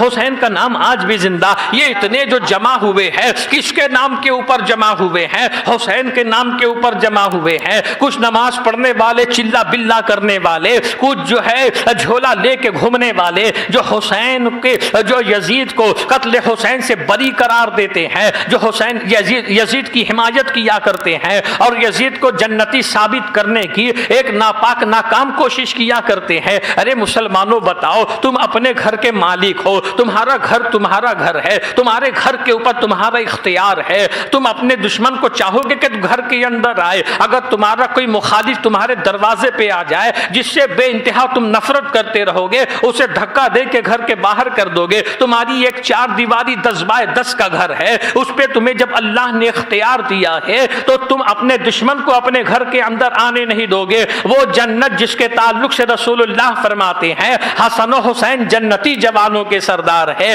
حسن و حسین جنتی جوانوں کے سردار ہے، ان کی ماں فاطمہ یہ جنتی عورتوں کی سردار ہے۔ تو بتائیے مسلمانوں، سردار کی اجازت کے بغیر کوئی جنت میں جا سکتا ہے؟ مالک کی اجازت کے بغیر کوئی جنت میں جا سکتا ہے؟ ہمارا عقیدہ یہ ہے کہ خالق جنت خدا بندے قدوس ہے، مالک جنت حسین اعظم ہے، حسن مجتبی ہے، رسول اللہ ہے، یہ ہمارا عقیدہ ہے۔ اور جنت میں وہی جائے گا حسین جس کی طرف اشارہ کریں گے، جنت ملے گی اسی کو حسین جس کی طرف اشارہ کرنے والے ہیں۔ تو آپ دیکھیں کچھ یزیدی، ابن یزید کی کچھ اولادیں آج بھی گھومتی ہے، نمازیں پڑھ پڑھ کے اپنی پیشانی کو کالا کر لیتے ہیں اور پیجامہ تو ایسا پہنتے ہیں ایسا لگتا ہے کہ بڑے بھائی کا پیجامہ چھوٹے بھائی کا کرتا ہے۔ کبھی معلوم کرو تو 40 دن کے لیے 4 مہینے کے لیے چلے جاتے ہیں، مگر جب حسین کی محبت کی بات آتی ہے تو کہتے یزید حق پر تھا، یزید حق پر تھا۔ جب یزید حق پر تھا، جب تمہارا بچہ پیدا ہوتا ہے تو اس کا نام یزید کیوں نہیں رکھتے ہو؟ تمہارا پوتا پیدا ہوتا ہے اس کا نام یزید کیوں نہیں رکھتے ہو؟ تمہارے نواسے پیدا ہوتے ہیں اس کا نام یزید کیوں نہیں رکھتے ہو؟ یزید نام کا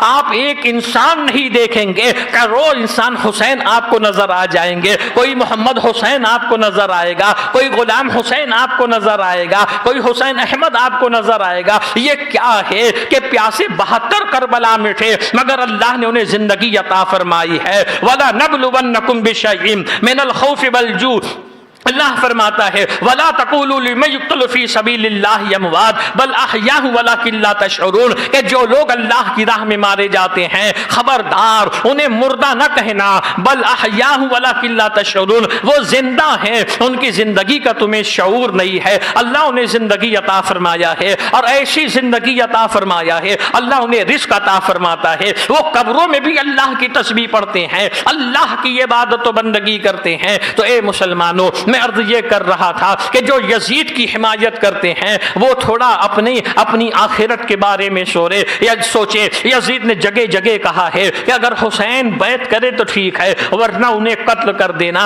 عبید اللہ ابن زیاد اب جب کوفہ پہنچتا ہے تو کتنی چالاکی سے پہنچتا ہے، کتنی چترائی سے پہنچتا ہے، کیسا دماغ لگاتا ہے کہ مغرب و عشاء کے درمیان آتا ہے، کہ مغرب و عشاء کے درمیان جب اندھیرا ہو جاتا ہے کہ آدمی فقط دکھتا ہے مگر پہچان میں نہیں آتا ہے۔ وہ بصرہ سے چلا قادسیہ کے مقام تک آتا ہے، قادسیہ کے مقام پہ آنے کے بعد اپنے سپاہیوں کو اپنے سے الگ کر دیتا ہے کہ تم دوسرے راستے سے کوفہ میں آؤ، اور 20 آدمی اپنے ساتھ لیتا ہے، حجازی لباس پہنتا ہے۔ بصرہ کا لباس الگ تھا، حجاز کا لباس الگ تھا، جیسا کہ ہندوستان کا الگ ہے، پاکستان کا الگ ہے، امریکہ کا الگ، ہر ملک کا لباس الگ الگ ہوا کرتا ہے۔ بصرہ کا الگ تھا، حجازی لباس پہنتا ہے، اونٹ پر سوار ہو کر کے مغرب و عشاء کے درمیان قادسیہ کے راستے سے وہ کوفہ کے اندر داخل ہوتا ہے۔ جب کوفہ کے اندر داخل ہوتا ہے، جب اہل کوفہ نے قادسیہ کے راستے سے آتا ہوا قافلہ دیکھا،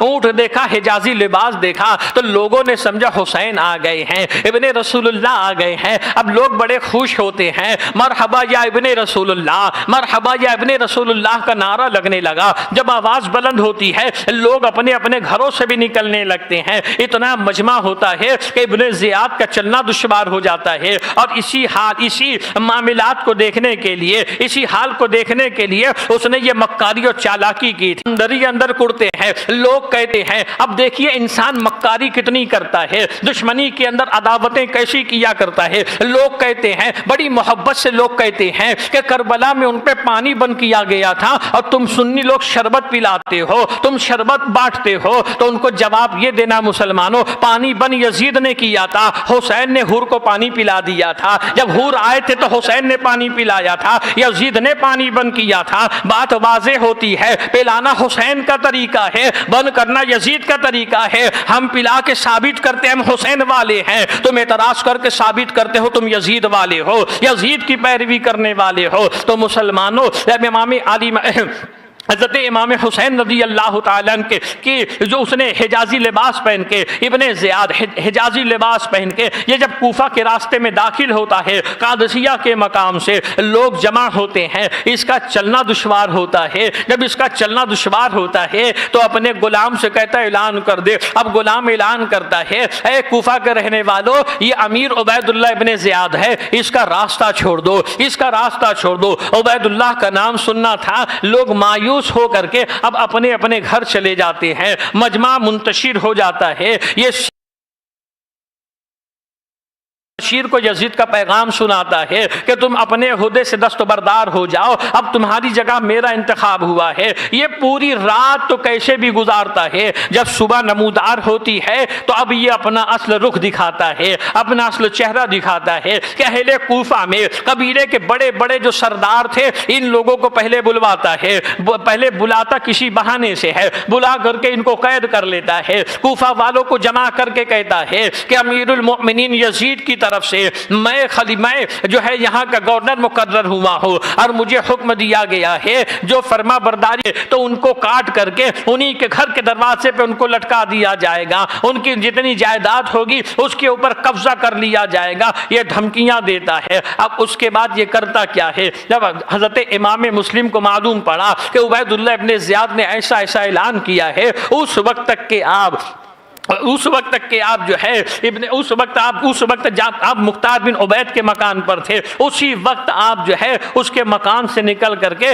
جناب ہانی کے مکان پہ آ جاتے ہیں۔ یہ جناب ہانی کون تھے؟ یہ سچے محب اہل بیت تھے، یہ اہل بیت سے سچی محبت کرنے والے تھے، اہل بیت کے گھرانے سے ان کا تعلق بہت اچھا تھا۔ حضرت مسلم جناب ہانی کے مکان پہ آ جاتے ہیں، جناب ہانی ایک پوشیدہ حجرے میں آپ کو پوشیدہ کر دیتے ہیں۔ یہاں عبید اللہ ابن زیاد ہے، ہر ممکن کوشش کرتا ہے کہ کسی بھی طریقے سے امام مسلم کا پتہ لگے کہ اس وقت وہ کہاں ہے، اس کی ہر کوشش ناکام ہوتی ہے۔ تو اب کرتا کیا ہے، ایک شامی غلام کو بلواتا ہے، شامی غلام کو 3000 دینار دیتا ہے اور کہتا ہے یہ دینار لو اور اس طریقے سے جو ہے تم مسلم بن عقیل کی کھوج کرو، ان کا پتہ لگا وہ کہاں پہ ہے۔ وہ شامی غلام کرتا کیا ہے، وہ پیسہ لے کر کے سیدھا وہ 3000 دینار اشرفیاں لے کر کے سیدھا کوفہ کی جامع مسجد میں چلا جاتا ہے۔ جامع مسجد میں جانے کے بعد وہ ہر نمازی کا چہرہ دیکھتا ہے۔ انہی نمازیوں میں ایک نمازی تھے حضرت مسلم بن اوسجا۔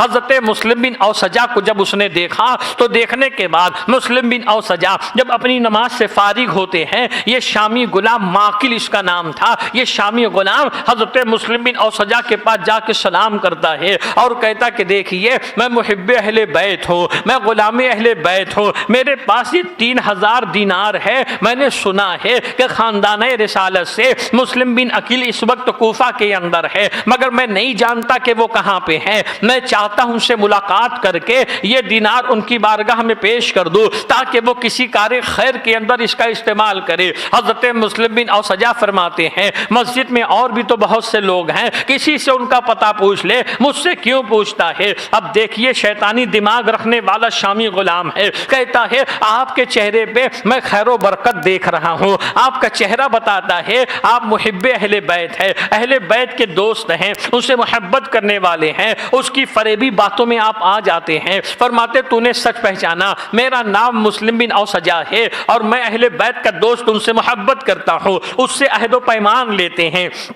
شامی غلام ماقل سے عہد و پیمان لیتے ہیں کہ یہ راز کسی کو مت بتانا کہ مسلم بن عقیل کہاں پہ ہے، اور عہد و پیمان لینے کے بعد اس کو اپنے ساتھ لے کر کے جناب ہانی کے مکان پہ آتے ہیں۔ یہ اتنا بڑا عیار مکار ملعون تھا کہ حضرت مسلم بن عقیل سے ملتا ہے، آپ کے ہاتھ پہ بیعت کرتا ہے، آپ کی دستبوسی کرتا ہے، وہ 3000 دینار جو تھے آپ کی بارگاہ میں پیش کرتا ہے۔ اب روزانہ صبح سب سے پہلے آتا تھا اور اخیر میں سب سے بعد میں آیا کرتا تھا، سب سے پہلے آتا، سب سے اخیر میں جاتا، دن بھر جتنی باتیں ہوتی وہ ساری باتوں کو سن کر کے جا کر کے عبید اللہ ابن زیاد کے دربار میں عبید اللہ ابن زیاد کو بتا دیتا کہ آج ایسا ہوا، آج اتنے آئے تھے، آج ایسی ایسی باتیں ہوئی۔ ذرا یاد رکھنا مسلمانوں کہ یہ واقعات کربلا جو ہے اپنے اندر بہت ساری نصیحتوں کو بھی رکھا ہے، اپنے اندر بہت سارے درس کو بھی رکھا ہے، اپنے اندر بہت ساری عبرتوں کو بھی رکھا ہے۔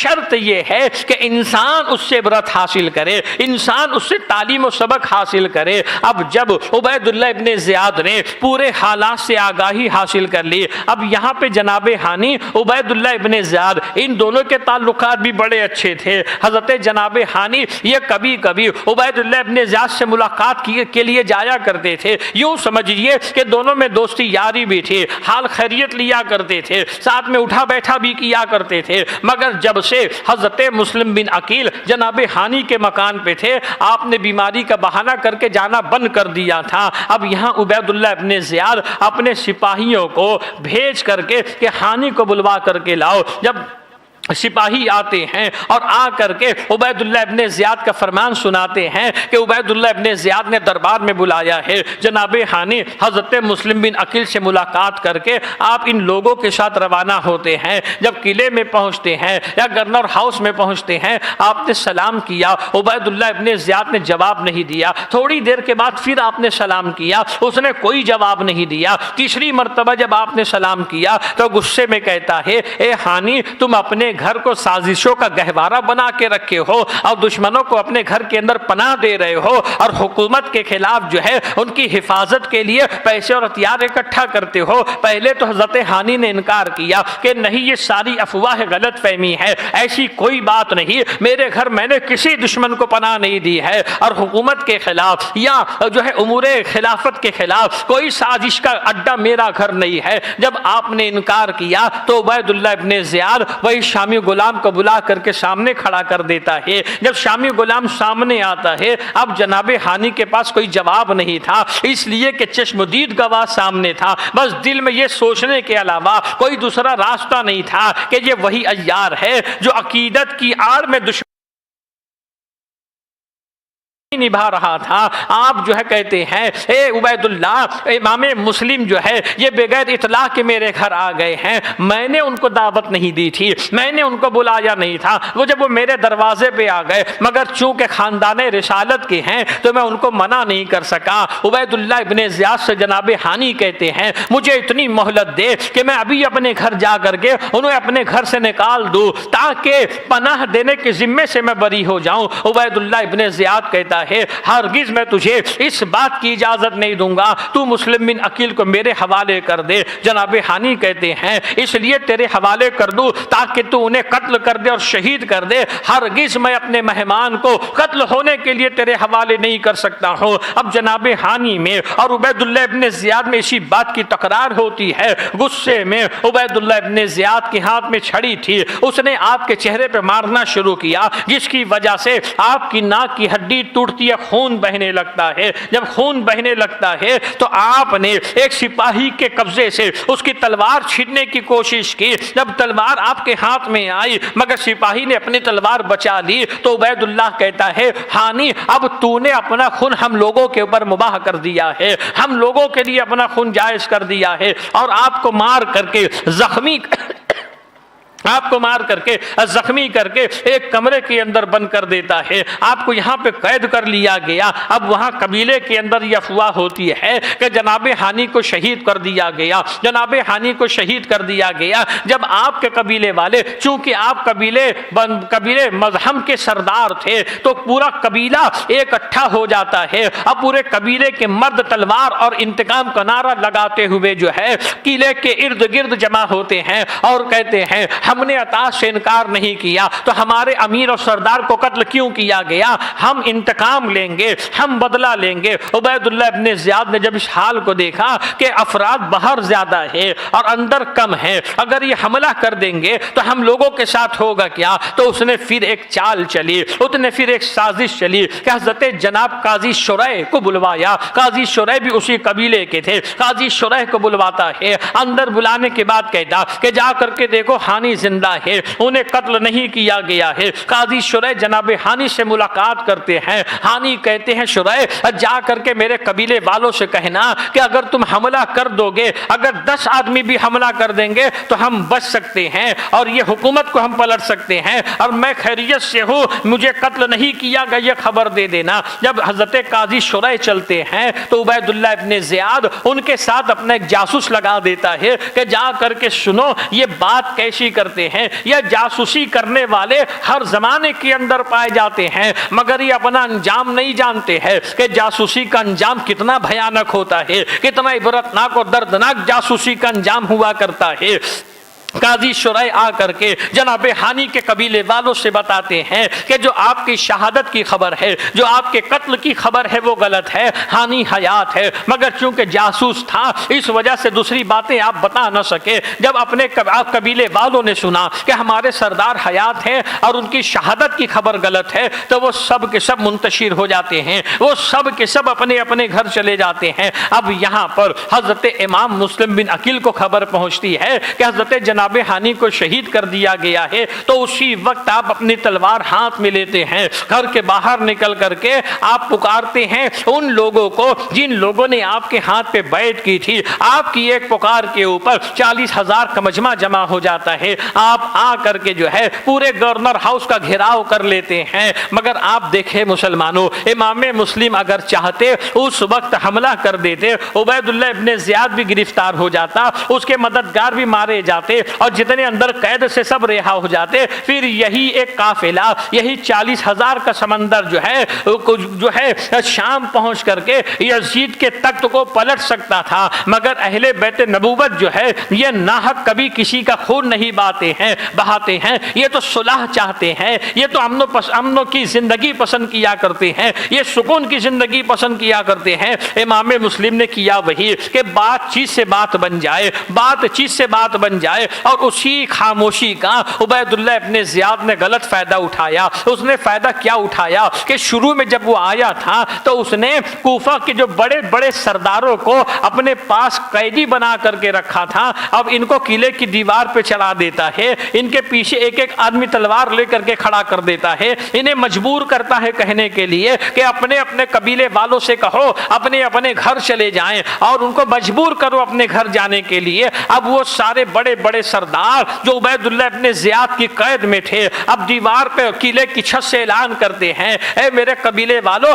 ہم لوگوں کے اوپر رحم کرو، اپنے اپنے گھر چلے جاؤ، اگر تم قلعے کے اندر آ بھی جاتے ہو تو تمہارے آنے سے پہلے ہم قتل کر دیے جائیں گے۔ اس کے بعد جو ہے شام سے جو لشکر آئے گا تمہارے بچوں کو لوٹ یتیم کر دیا جائے گا اور تمہاری ساری دولتوں کو لوٹ لیا جائے گا. حتیٰ کہ ہوتا یہ ہے مسلمانوں، وہ قبیلے کے سردار اپنے اپنے قبیلے والوں کو مجبور کرتے ہیں. وہ 40,000 کا لشکر منتشر ہونا شروع ہوتا ہے، وہ کٹنا شروع ہوتا ہے. شام ہوتے ہوتے فقط 500 افراد امام مسلم کے ساتھ رہ جاتے ہیں. اب مغرب کا وقت ہوتا ہے. کوفہ کی مسجد میں مغرب کی نماز پڑھنے کے لیے جب تشریف لے کر کے جاتے ہیں، امام مسلم امام تھے، وہ 500 مقتدی تھے، مگر جب آپ ایک تکبیر کہتے ہیں 500 آپ کی اقتداء میں تھے، مگر جب آپ نے سلام پھیرا تو مسجد میں تنہا آپ رہ جاتے ہیں، اکیلے آپ رہ جاتے ہیں، کوئی آپ کے ساتھ نہیں ہے. اب وہ بے سر و سامانی کا عالم ہے. اب جائے تو کہاں، غریب الوطنی کا عالم ہے. اب کوئی رشتہ دار کوفہ کے اندر نہیں، کس کے دروازے پہ جائے. ایک حانی تھے، اب وہ بھی جو ہے اس وقت عبید اللہ ابن زیاد کی قید کے اندر ہے، اسی بے سر و سامانی کے عالم میں گھوم رہے تھے کوفہ کی گلیوں میں.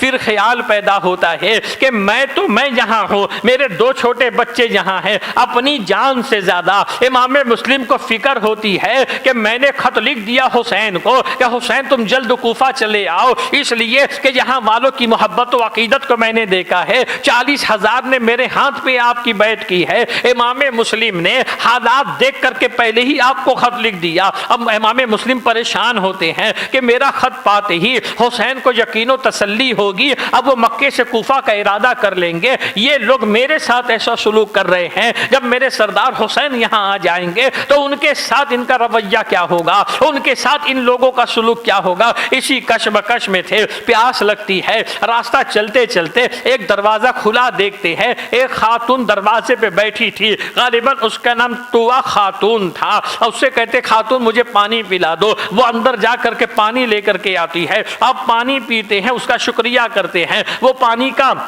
برتن اندر رکھنے جاتی ہے. جب واپس آتی ہے تو دیکھتی ہے آپ اسی کے گھر کے دیوار سے ٹیک لگا کے بیٹھے ہیں. وہ خاتون کہتی ہے کہ آپ اپنے گھر چلے جاؤ، اس طریقے سے جو ہے میرے دروازے پہ رہنا آپ کا مناسب نہیں ہے. وہ بیوہ خاتون تھی. 2 سے 3 مرتبہ اس نے کہا. حضرت امام مسلم کہتے ہیں اے خاتون، کوفہ کے اندر میرا کوئی گھر نہیں ہے، میں ایک مسافر ہوں. اگر تو میرے ساتھ کچھ مہربانی کر دے تو یقیناً میں اس کا بدلہ دوں گا. اگر میں نہ دے سکا تو قیامت کے دن اس کا بدلہ تجھ کو دیا جائے گا. وہ خاتون کہتی ہے کس احسان کی بات کرتے ہو اور تم ہو کون؟ ارشاد فرماتے میں مسلم بن عقیل ہوں. جب نام سنا کہ مسلم بن عقیل اولاد رسول ہے بہت خوش ہوتی ہے. فوراً اپنے گھر میں ایک حجرے خاص کے اندر لے جاتی ہے، آپ کے لیے فرش بچھاتی ہے، آپ کو فرش پہ بٹھاتی ہے، آپ کی بارگاہ میں کھانا پیش کرتی ہے. آپ نے کھانے سے انکار کر دیا، اس کے لیے بہت ساری دعائیں آپ نے دی. اسی خاتون کا ایک بیٹا تھا بلال جس کا نام تھا.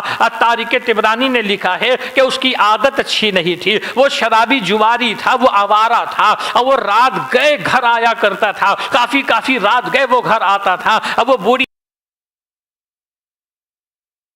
اور بار بار وہ دیکھتا تھا کہ میری ماں یہ کمرے میں بار بار کیوں جا رہی ہے. تو اس نے اپنی ماں سے پوچھا. ماں نے تو پہلے چھپایا، مگر چونکہ بیٹا تھا عہد و پیمان لے کر کے بتا دیا. آج ہماری قسمت بڑی زوردار ہے، ہماری قسمت بڑے عروج پر ہے کہ آج ہمارے گھر فرزند رسول ہیں، مسلم بن عقیل ہمارے گھر مہمان ہیں. اب اتنا سننا تھا. اب چونکہ تھا تو شرابی، تھا تو جواری. اب وہاں پر عبید اللہ ابن زیاد نے اعلان کیا کہ مسلم بن عقیل، اس نے سارے حالات کو دیکھ لیا. یہ کوفہ کے 40,000 ایک ہی دھمکی میں ساتھ چھوڑ چکے ہیں اور ساتھ دینے سے انکار کر چکے ہیں. ادھر عبید اللہ ابن زیاد نے اعلان کر دیا کہ جو کوئی مسلم بن عقیل کو گرفتار کرے گا یا اس کا پتہ دے گا اس کو انعام و اکرام دیا جائے گا، اور جس کسی نے بھی اس کو پناہ دی ہے اسے قتل کر دیا جائے گا، اس کے گھر کے اوپر قبضہ کر دیا جائے گا. جب اس کا یہ اعلان کوفہ کے اندر گھومتا ہے اور یہی آواز جب بلال کے کان میں آتی ہے، یہ فیصلہ کر لیتا ہے کہ مجھے اپنی جان بھی بچانی ہے، اپنا گھر بھی بچانا ہے. صبح جیسے ہی نمودار ہوتی ہے خاموشی سے نکل کے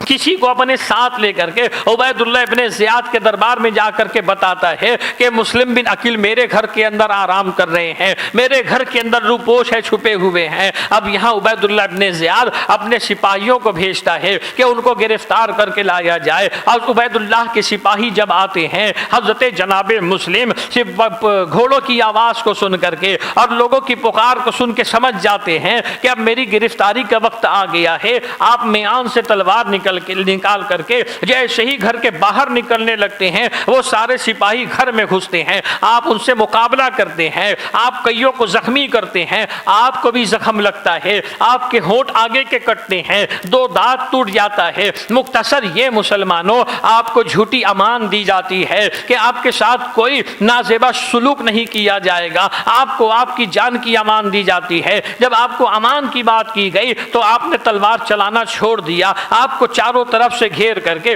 ایک سواری پہ آپ کو سوار کرتے ہیں۔ جب آپ سواری پہ بیٹھتے ہیں تو آپ کے ہاتھ سے تلوار لے دی جاتی ہے، تو ارشاد فرماتے ہیں ابھی تو تم نے مجھ کو امان دی تھی، جب مجھ کو امان دی تو مجھ سے تلوار لینے کی ضرورت کیا ہے کہ کہیں ایسا نہ ہو تمہاری امان امان ہی رہ جائے۔ اور انا للہ و انا الیہ راجعون پڑھتے ہیں۔ اس کے بعد حضرت امام مسلم کو ابن زیاد کے دربار میں لے کر کے جاتے ہیں۔ جب ابن زیاد کے دربار میں لے کر کے جاتے ہیں تو دربار کے باہر بہت سے لوگ منتظر تھے کہ انہیں اجازت ملے تو دربار میں جائے۔ سامنے ایک گھڑا رکھا ہوا تھا، اس میں ٹھنڈا ٹھنڈا پانی تھا۔ حضرت امام مسلم نے پانی دیکھا، آپ کو چاہت ہوئی پانی پینے کی، آپ نے پانی طلب کیا۔ ایک خبیث نے تو منع کر دیا، مگر کسی دوسرے نے جب آپ کو پانی دیا، جیسے ہی وہ پانی آپ پینے لگے تو جو دانت ٹوٹا تھا اس میں سے جو خون نکل رہا تھا وہی خون پانی کے اندر گر جاتا ہے، آپ وہ پانی پھینک دیتے ہیں۔ دوسرا دیا گیا، اس میں بھی خون شامل ہوتا ہے،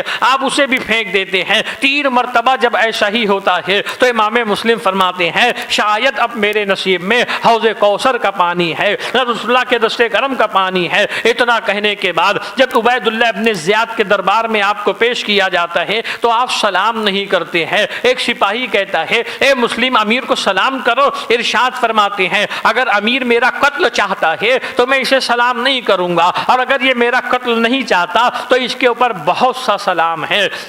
جب آپ نے اتنا کہا تو عبیداللہ ابن زیاد کہتا ہے اے مسلم بن عقیل میں تو ضرور تجھے قتل کروں گا، میں تو ضرور تجھے قتل کروں گا کہ یہ کوفہ والے امن و سکون کے ساتھ تھے، تم نے آ کر کے ان کے اندر انتشار و اختلاف کو پیدا کیا ہے۔ امام مسلم فرماتے ہیں ہم لوگ انتشار کرنے والے نہیں، ہم لوگ اختلاف پیدا کرنے والے نہیں، اہل کوفہ نے خط بھیج کر کے ہمیں دعوت دی ہے کہ تم لوگ آؤ تاکہ ہم لوگ تمہارے ہاتھوں پر بیعت کریں اور تم لوگ کتاب و سنت کے مطابق ہم لوگوں کے اندر فیصلہ کرو، ہم پہ ظلم ہوتا ہے، زیادتی ہوتی ہے۔ جب امام مسلم نے یہ کہا تو عبیداللہ ابن زیاد کہتا ہے اے مسلم جھوٹے، تو جب مدینے میں شراب پی کر کے گھوما کرتا تھا اس وقت تجھے قرآن و سنت یاد نہیں آئی، آج تو قرآن و سنت کی بات کرتا ہے۔ تو امام مسلم فرماتے ہیں کہ اللہ گواہ ہے کہ تو جھوٹ کہہ رہا ہے، اور تو خود جانتا ہے کہ تو جھوٹا ہے کہ میں نے شراب کبھی نہیں پی ہے۔ شراب تو وہ پیتا ہے جو بے گناہ مسلمانوں کے خون پیا کرتا ہے، آپس میں باتوں کی بہت ساری تکرار ہوتی ہے،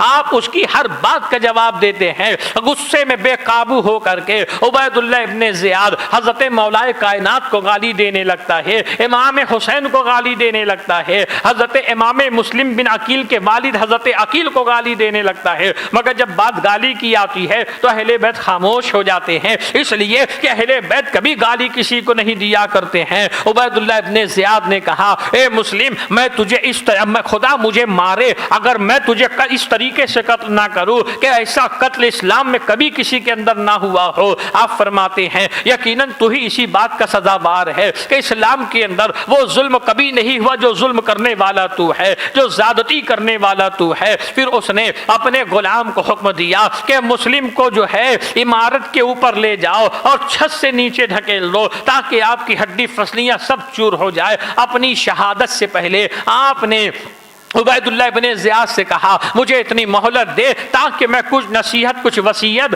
کسی قرابت دار سے کر سکوں۔ عبید اللہ نے اجازت دی۔ حضرت امام مسلم نے جب مجمع میں دیکھا تو اسی مجمع کے اندر سعد بن ابی وقاص جو حضرت سعد بن ابی وقاص کا بیٹا عمرو بن سعد موجود تھا۔ عمرو بن سعد حضرت سعد بن ابی وقاص رضی اللہ تعالیٰ یہ صحابی رسول ہے۔ حضرت سعد بن ابی وقاص یہ عشرہ مبشرہ کے صحابی ہیں، انہی کا بیٹا عمرو بن سعد وہاں پہ موجود تھا۔ عمرو بن سعد کو آپ نے دیکھا تو آپ نے عمرو بن سعد کو اپنے پاس بلوایا اور کہا کہ تو بھی اہل قریش کے اندر سے ہے، میری چند نصیحتیں ہیں تو اس کو سن لے۔ تو آپ نے فرمایا کہ میرے اوپر قرض ہے 700 دینار، میری شہادت کے بعد یہ میری تلوار بیچ کر کے میرا قرض ادا کر دینا۔ دوسری ایک یہ کہ میری شہادت کے بعد مجھے دفنا دینا۔ تیسری یہ کہ امام عالی مقام کو میں نے لکھ دیا ہے کہ کوفہ کے حالات اچھے، آپ تشریف لے آئے تو تم کسی بھی ذریعے سے امام عالی مقام کو یہاں پہ آنے سے روک دینا۔ یہ راز کی بات تھی، وصیت کسی کو بتائی نہیں جاتی ہے، مگر آپ کی شہادت کے بعد جو ہے اس عمرو بن سعد ملعون نے عبید اللہ ابن زیاد سے بتا دیا کہ مسلم بن عقیل نے قرضے کے تعلق سے کہا ہے، اپنی لاش کے تعلق سے کہا ہے اور امام حسین کے تعلق سے کہا ان کو آنے سے روک دو۔ تو عبید اللہ ابن زیاد کہتا ہے کہ رہی بات قرضے کی تو اس میں تم کو اختیار ہے، تم قرضہ دو مت دو، تمہاری اپنی مرضی کی ہے۔ اور رہی بات حسین کی تو حسین اگر یہاں پہ آتے ہیں تو ہم ان کو چھوڑیں گے نہیں، اور اگر یہاں نہیں آتے ہیں تو ہم ان کا پیچھا بھی نہیں کریں گے۔ اور رہی بات تیسری مسلم کی لاش کی تو ہم اس کے اوپر تمہیں کوئی اختیار نہیں دیں گے، وہ لاش کے ساتھ ہم جو چاہے سلوک کریں گے، جو چاہے معاملہ کریں گے۔ اسی طریقے سے آپ کو عمارت کی چھت پہ لے کر کے جاتے ہیں، بڑے سکون کے ساتھ، بڑے اطمینان کے ساتھ حضرت امام مسلم بن عقیل رضی اللہ تعالیٰ چھت کے اوپر جاتے ہیں۔ پھر اس ظالم کے قاتل نے آپ کو چھت سے نیچے ڈھکیل دیا، آپ شہید ہوتے ہیں۔ حضرت امام مسلم جو ہے یہ سب سے پہلے شہید ہے کربلا کی داستان میں، کربلا کے واقعات میں آپ سب سے پہلے شہید ہے۔ آپ کی شہادت کے بعد آپ جس کے گھر کے اندر قیام پذیر تھے، جناب ہانی کو بھی اس ملعون نے شہید کر دیا تھا۔ یہ دو شہادت جب ہوتی ہے، دو شہادت کے بعد اب رات کی تاریکی ہوتی ہے۔ پھر عبید اللہ ابن زیاد کا قاصد اعلان کرتا ہے کہ مسلم جب کوفہ آئے تھے تو ان کے ساتھ ان کے 2 بچے تھے، یہ دونوں بچے اس وقت کہاں ہیں؟ اگر کسی کے گھر کے اندر ملے تو ان گھر والوں کو سزا دی جائے گی، اگر گھر والے لا کر کے ان دونوں بچوں کو حکومت کے حوالے کر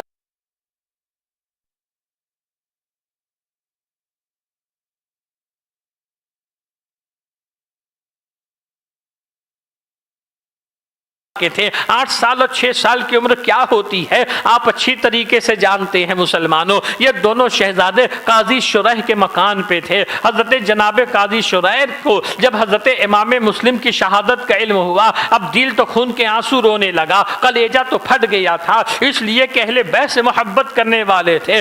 رات کی تاریکی میں قاضی شریح نے دونوں شہزادوں کو بلوایا۔ اب بلوانے کے بعد ان کے سر پر شفقت سے ہاتھ رکھتے ہیں۔ اب تک کہ دونوں بچے جو ہے اپنے باپ کی شہادت سے بے خبر تھے، مگر جیسے ہی قاضی شریح نے ان کے سروں پہ اپنے ہاتھ کو رکھا ہے تو شہزادے کہتے ہیں قاضی صاحب کیا بات ہے، کیا ہمارے والد شہید کر دیے گئے؟ جو سلوک آپ ہمارے ساتھ کر رہے ہو، جو معاملہ آپ ہمارے ساتھ کر رہے ہو، ایسے معاملات جو ہے ہمارے خاندان میں اہل بیت میں یتیموں کے ساتھ کیے جاتا ہے، کیا ہم یتیم ہو چکے؟ یہ جملہ سنتے ہی حضرت جناب قاضی شریح زاو قطار رونے لگتے ہیں اور فرما دیتے ہیں کہ ہاں شہزادوں، کوفہ کے ظالموں نے جو ہے گلشن زہرا کے پھول کو اجاڑ دیا ہے، ان کے باغ کو اجاڑ دیا ہے، تمہارے والد کو شہید کر دیا ہے۔ اب وہ خون کے پیاسے وہ جو ہے تم دونوں کی جستجو وہ تلاش میں ہے۔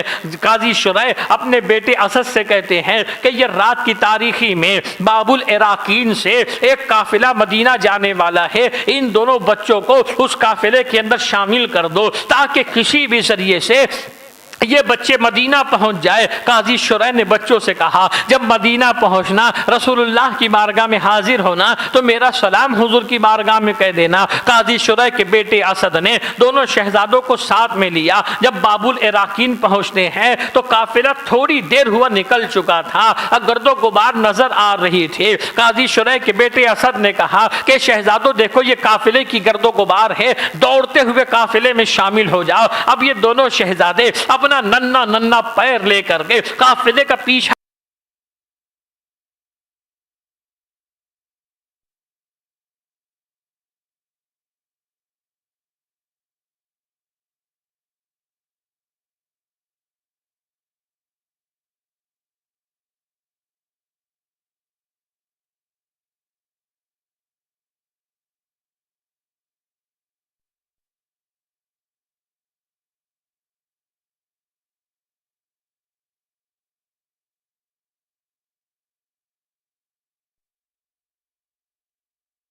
کہ جو بچوں کو ڈھونڈ کر کے لائے گا انہیں انعام و اکرام دیا جائے گا۔ ایک سپاہی کے ہاتھ بچے لگ گئے، وہ سپاہی نے بچوں کو گرفتار کر کے عبید اللہ کے دربار میں پہنچا دیا۔ عبید اللہ نے بچے کو قید کر لیا۔ جب بچے قید ہو جاتے ہیں تو جو جیل کا دروگا تھا، اس دروگا نے دیکھا کہ یہ چھوٹے چھوٹے بچے خاندان رسالت کے بچے ہیں۔ رات کی تاریکی میں اس دروگا جیل نے جیل کھول کے بچے کو نکالا، اپنی انگوٹھی دی اور کہا کہ اس راستے سے سیدھا چلے جانا، قادسیہ جانا۔ قادسیہ کی جیل کا جو دروگا ہے وہ میرا بھائی ہے، اس کو میری انگوٹھی دکھانا اور اس کو حالات بتانا، وہ تم لوگوں کو مدینہ پہنچا دے گا۔ اب یہ دونوں شہزادے نکلے مگر رات کی تاریکی ہے، ریگستان کی ریت ہے، دوڑتے دوڑتے تھک جاتے ہیں۔ اب جب تھکتے ہیں صبح نمودار ہونے لگتی ہے، اب اپنی جان کی فکر ہوتی ہے تو کیا دیکھتے ہیں ایک درخت ہے، درخت تھوڑا سی کٹا ہوا ہے۔ دونوں شہزادے درخت میں جا کر کے چھپ جاتے ہیں، آنکھ لگ جاتی ہے، صبح نمودار ہو جاتی ہے۔ اس درخت کے قریب ایک کنواں تھا، کنویں پہ خاتون پانی بھرنے کے لیے آتی ہے۔ خاتون نے دیکھا دو چھوٹے بچے ہیں، بڑے خوبصورت حسین و جمیل۔ سرکار اعلی حضرت فرماتے ہیں تیری نسل پاک میں ہے بچہ بچہ نور کا، تو ہے عین نور، تیرا سب گھرانہ نور کا۔ کہ یہ دو نور اس پہاڑ کے اندر، اس درخت کے اندر کالی کالی جو ہے نرم نرم زلفیں ہیں، چھوٹے چھوٹے بچے ہیں۔ بیدار کیا، پوچھ لیا کہ بچے کیا بات ہے، تم درخت کے اندر کیوں ہو؟ اہل بیت کے بچے جو ہے چھوٹے بھی ہوتے ہیں تو جھوٹ کبھی نہیں بولتے ہیں۔ بتا دیا ہم مسلم کے بچے ہیں، ہمارے ساتھ ایسا ایسا معاملہ ہوا۔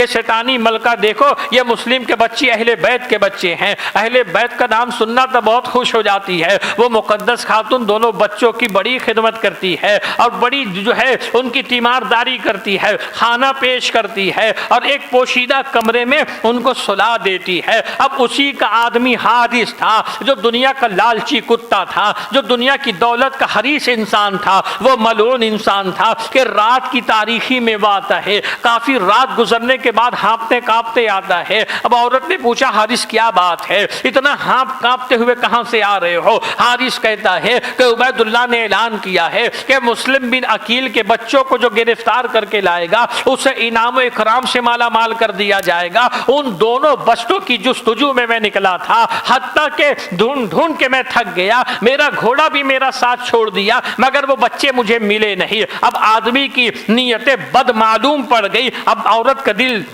اور کلیجہ جو ہے پھٹ جاتا ہے کہ کہیں ایسا نہ ہو اس ملعون کو معلوم نہ پڑ جائے کہ دونوں شہزادے میرے گھر کے اندر ہے۔ اس نے چپکے سے اس دروازے پہ تالا ڈال دیا، اس کو بھی جلدی سے کھانا پانی کرا کے سلا دیا۔ جب یہ سوتا ہے وہاں دوسرے کمرے میں دونوں شہزادے سوئے ہیں۔ اب سوتے سوتے شہزادے خواب دیکھتے ہیں، اللہ کے پیارے نبی علیہ الصلوۃ والسلام ہے، مولائے کائنات ہے، خاتون جنت ہے اور جنت میں جنت کا دسترخوان لگا ہوا ہے۔ حضرت مسلم بن عقیل بھی جلوہ گر ہے وہاں پہ، حضرت مسلم بن عقیل بھی موجود ہے، اور حضرت مسلم بن عقیل سے رسول پاک علیہ الصلوۃ والسلام فرما رہے ہیں اے مسلم تم آگے بچے کہاں ہیں، تم اکیلے آگے بچے کہاں ہیں، کیوں دشمنوں کے نرگے میں چھوڑ کر کے آئے ہو؟ جناب مسلم عرض کرتے نانا جان 2 قدم کا فاصلہ ہے، ان قریب دونوں شہزادے بھی آ جائیں گے، ان قریب دونوں شہزادے بھی آنے والے ہیں۔ دونوں بھائی خواب دیکھتے ہیں، جب خواب سے بیدار ہوتے ہیں تو دونوں بھائی ایک دوسرے سے لپٹ کے رونے لگتے ہیں کہ لگتا ہے اب ہماری بھی شہادت کا وقت قریب ہے۔ اب بچوں کے رونے کی آواز حارث سن کے اٹھتا ہے، اپنی بیوی سے پوچھتا ہے، عورت نے ٹالنے کی کوشش کی مگر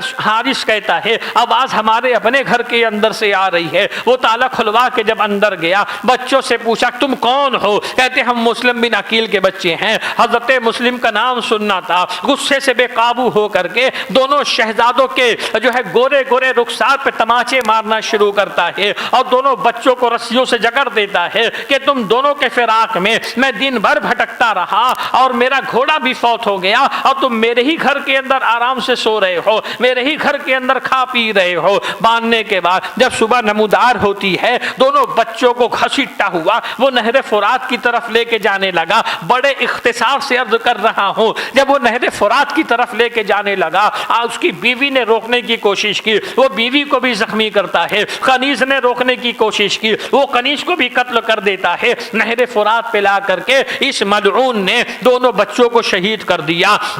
دونوں بچوں کو شہید کرنے کے بعد ان کے جسموں کو نہر فرات میں بوا دیتا ہے، اور دونوں کے سروں کو لے کر کے عبید اللہ ابن زیاد کے دربار میں جاتا ہے، ایک تشت میں ڈھانک کر کے لے کے جاتا ہے۔ عبید اللہ ابن زیاد کہتے ہیں اس میں کیا ہے؟ تو حارث کہتا ہے کہ اس میں تمہارے دشمن کے بچوں کا سر ہے۔ جب کپڑا ہٹاتا ہے اور جو ہے عبید اللہ ابن زیاد کہتا ہے کہ یہ تو مسلم بن عقیل کے بچے ہیں، تمہیں قتل کرنے کس نے کہا؟ حارث کہتا ہے میرے دل کے اندر ڈر تھا، اگر میں زندہ لے کر کے آتا تو لوگ مجھ سے چھین لیتے، اب مجھے انعام نہیں ملتا۔ عبید اللہ ابن زیاد کہتا ہے کہ ملعون، میں نے یزید کو لکھا ہے کہ مسلم کے بچے زندہ قیدی بنائے گئے ہیں، اگر یزید ان بچوں کو زندہ مانگے گا تو میں کہاں سے لا کے دوں گا؟ اب بات انعام کی آتی ہے تو عبید اللہ ابن زیاد کہتا ہے اس ملعون کو لے کر کے جاؤ اور نہر فرات کے قریب اسے بھی قتل کر دو۔ اس ملعون حارث کو لے جاتے ہیں نہر فرات کے پاس۔ اب اس کو قتل کس طریقے سے کیا جاتا ہے؟ ایک غلام کے ذمے یہ کام لگایا جاتا ہے۔ اب وہ غلام تو تھا حکومت کا غلام، مگر اہل بیت سے محبت کرنے والا تھا۔ جب اس کے ذمے یہ کام لگایا جاتا ہے تو وہ غلام کہتا ہے اگر عبید اللہ مجھے دنیا کی دولت بھی دے دیتا تو اتنا خوش نہیں ہوتا جتنا خوش میں اس کو سزا دے کر کے ہوں گا کہ اس نے اہل بیت سے دشمنی کی ہے، اس نے اہل بیت سے عداوت کی ہے۔ وہ غلام کرتا کیا ہے؟ حارث کے دونوں پیر کاٹتا ہے، اس کے دونوں ہاتھ کاٹتا ہے، اس کی آنکھ نکال لیتا ہے، اس کا کان کاٹتا ہے، اور پھر اس کا پیٹ چیر کر کے اس کے پورے اعضاء کو اس کے پیٹ کے اندر بھر دیتا ہے۔ اب اس کو سمندر میں پھینکتا ہے۔ جب سمندر میں پھینکتا ہے تو نہر فرات باہر اس کے جسم ناپاک جسم کو پھینک دیتی ہے۔ 2-3 مرتبہ اسی طریقے سے کیا گیا، کھڈا کھود کر کے اسے دفنایا جاتا ہے تو زمین پہ لرزہ طاری ہوتا ہے، قبر اسے اٹھا کر کے باہر پھینک دیتی ہے۔ تو اس غلام نے کیا یہ کہ جنگل سے لکڑیاں جمع کر کے اس کے اوپر ڈال کر کے اسے جو ہے جلا دیا جاتا ہے۔ جہنم میں جلنے سے پہلے وہ دنیا کی آگ میں جل رہا تھا۔ ہوا کیا اس کے ساتھ مسلمانوں کہ نہ خدا ہی ملا نہ بے سال سن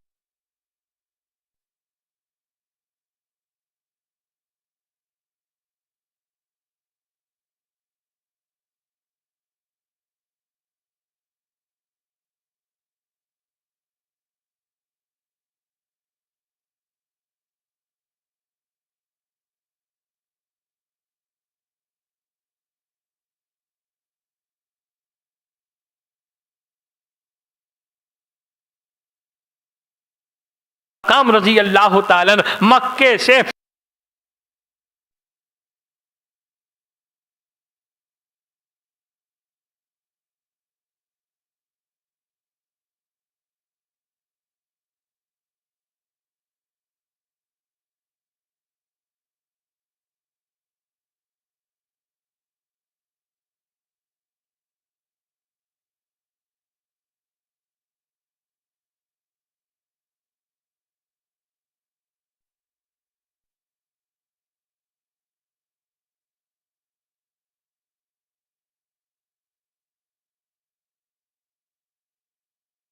مدینے سے چلے تھے مکہ، مکے سے چلے تھے کوفہ، مگر اس کے علاوہ مکے سے جب آپ کوفہ کی طرف جا رہے تھے نا تو راستے میں جس قبیلے سے ہو کر کے گزرتے تھے، جس گاؤں سے ہو کر کے گزرتے تھے، تو قبیلے کے کچھ افراد آپ کے ساتھ ہو جاتے تھے، کچھ لوگ آپ کے ساتھ ہو جاتے تھے، تو وہ محبت حسین میں نہیں، وہ چاہتے حسین میں نہیں، وہ اس لیے ہوتے تھے کہ حسین کوفہ جا رہے ہیں، جب یہ کوفہ پہنچیں گے حکومت آپ کے ہاتھ میں آ جائے گی، خلافت آپ کے ہاتھ میں آ جائے گی، جب آپ خلیفہ بنیں گے ہم لوگ آپ کے ساتھ رہیں گے، کہیں کی گورنری ہمیں مل جائے گی، کہیں کی حکومت ہمیں مل جائے گی۔ تو کچھ لوگ آپ کے ساتھ ہوئے تھے، مگر کربلا کا منظر دیکھتے ہی وہ سب کے سب چھٹ گئے تھے، تنہا بچے وہی تھے وہ 72 جو مدینے سے مکہ اور مکے سے کوفہ تک کے گئے تھے۔ امام عالی مقام رضی اللہ تعالی جب منزل بمنزل سفر طے کر رہے تھے، آپ ایک پہلی منزل پہ جب پہنچتے ہیں ایک شاعر سے ملاقات ہوتی ہے، وہ شاعر سے جب آپ پوچھتے ہیں کہ کوفہ والوں کا حال کیا ہے تو وہ شاعر کہتا ہے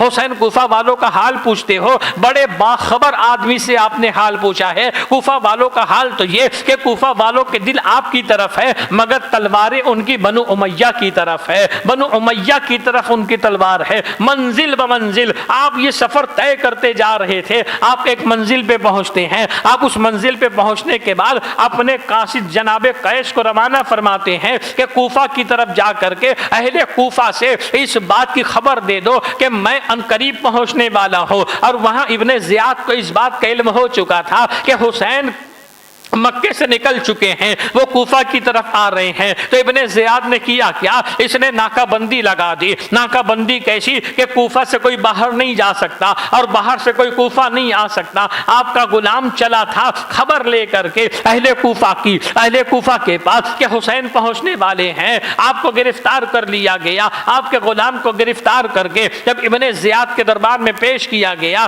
ابن زیاد کے دربار میں آپ کا غلام بڑی دلیری سے کھڑے ہو کر کے خطبہ پڑھتا ہے، اور خطبہ پڑھنے کے بعد جو ہے وہ کہتا ہے اے اہل کوفہ، ان قریب حسین کوفہ پہنچنے والے ہیں، وہ فلا فلا مقام تک کے پہنچ چکے ہیں، تم لوگوں پر یہ بات لازم۔ اور اس کے بعد جو ہے ابن زیاد آپ کے غلام کے ساتھ سختی کرتا ہے کہ تو حسین کو گالی دے اور ان کے والد کو گالی دے، تو آپ جو ہے آپ کا غلام حضرت امام حسین کے لیے دعا کرتا ہے، مولا علی کے لیے دعا کرتا ہے، اور عبید اللہ ابن زیاد کے تعلق سے چند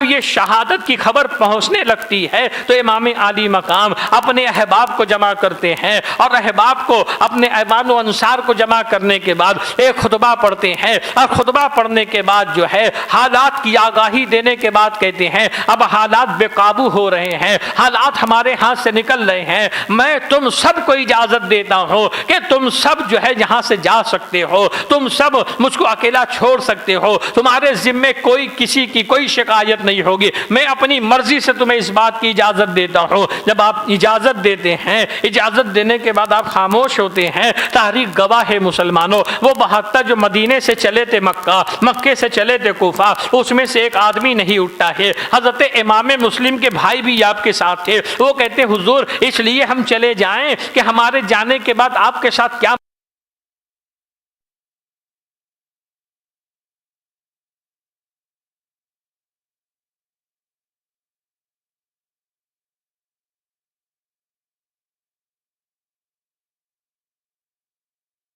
یہ سفر آگے بڑھتا رہا۔ جب 9 محرم ہوتی ہے تو 9 محرم کو امام عالی مقام رضی اللہ تعالی 2 محرم کی جب 2 تاریخ ہوتی ہے تو 2 تاریخ کو امام علی مقام رضی اللہ تعالیٰ کربلا کے میدان میں پہنچتے ہیں۔ 7 محرم کو آپ کے اوپر پانی بند کیا جاتا ہے، اس کی وضاحت اور اس کی تفسیر انشاءاللہ کل بیان کی جائے گی۔ اللہ کی بارگاہ میں دعا ہے خدا بند قدوس ہمیں آپ کو سب کو ہدایت عطا فرمائے، امام علی مقام رضی اللہ تعالیٰ عنہ کے فیوض و برکات سے پروردگار ہم سب کو مالا مال فرمائے۔ کہنے میں جو غلطیاں ہو پروردگار اپنی رحمت سے میری غلطی کو معاف معاف فرمائے۔ استغفر اللہ ربی من کل ذنب و اتوب الیہ۔ صلاۃ و سلام کے لیے کھڑے ہو جائیں۔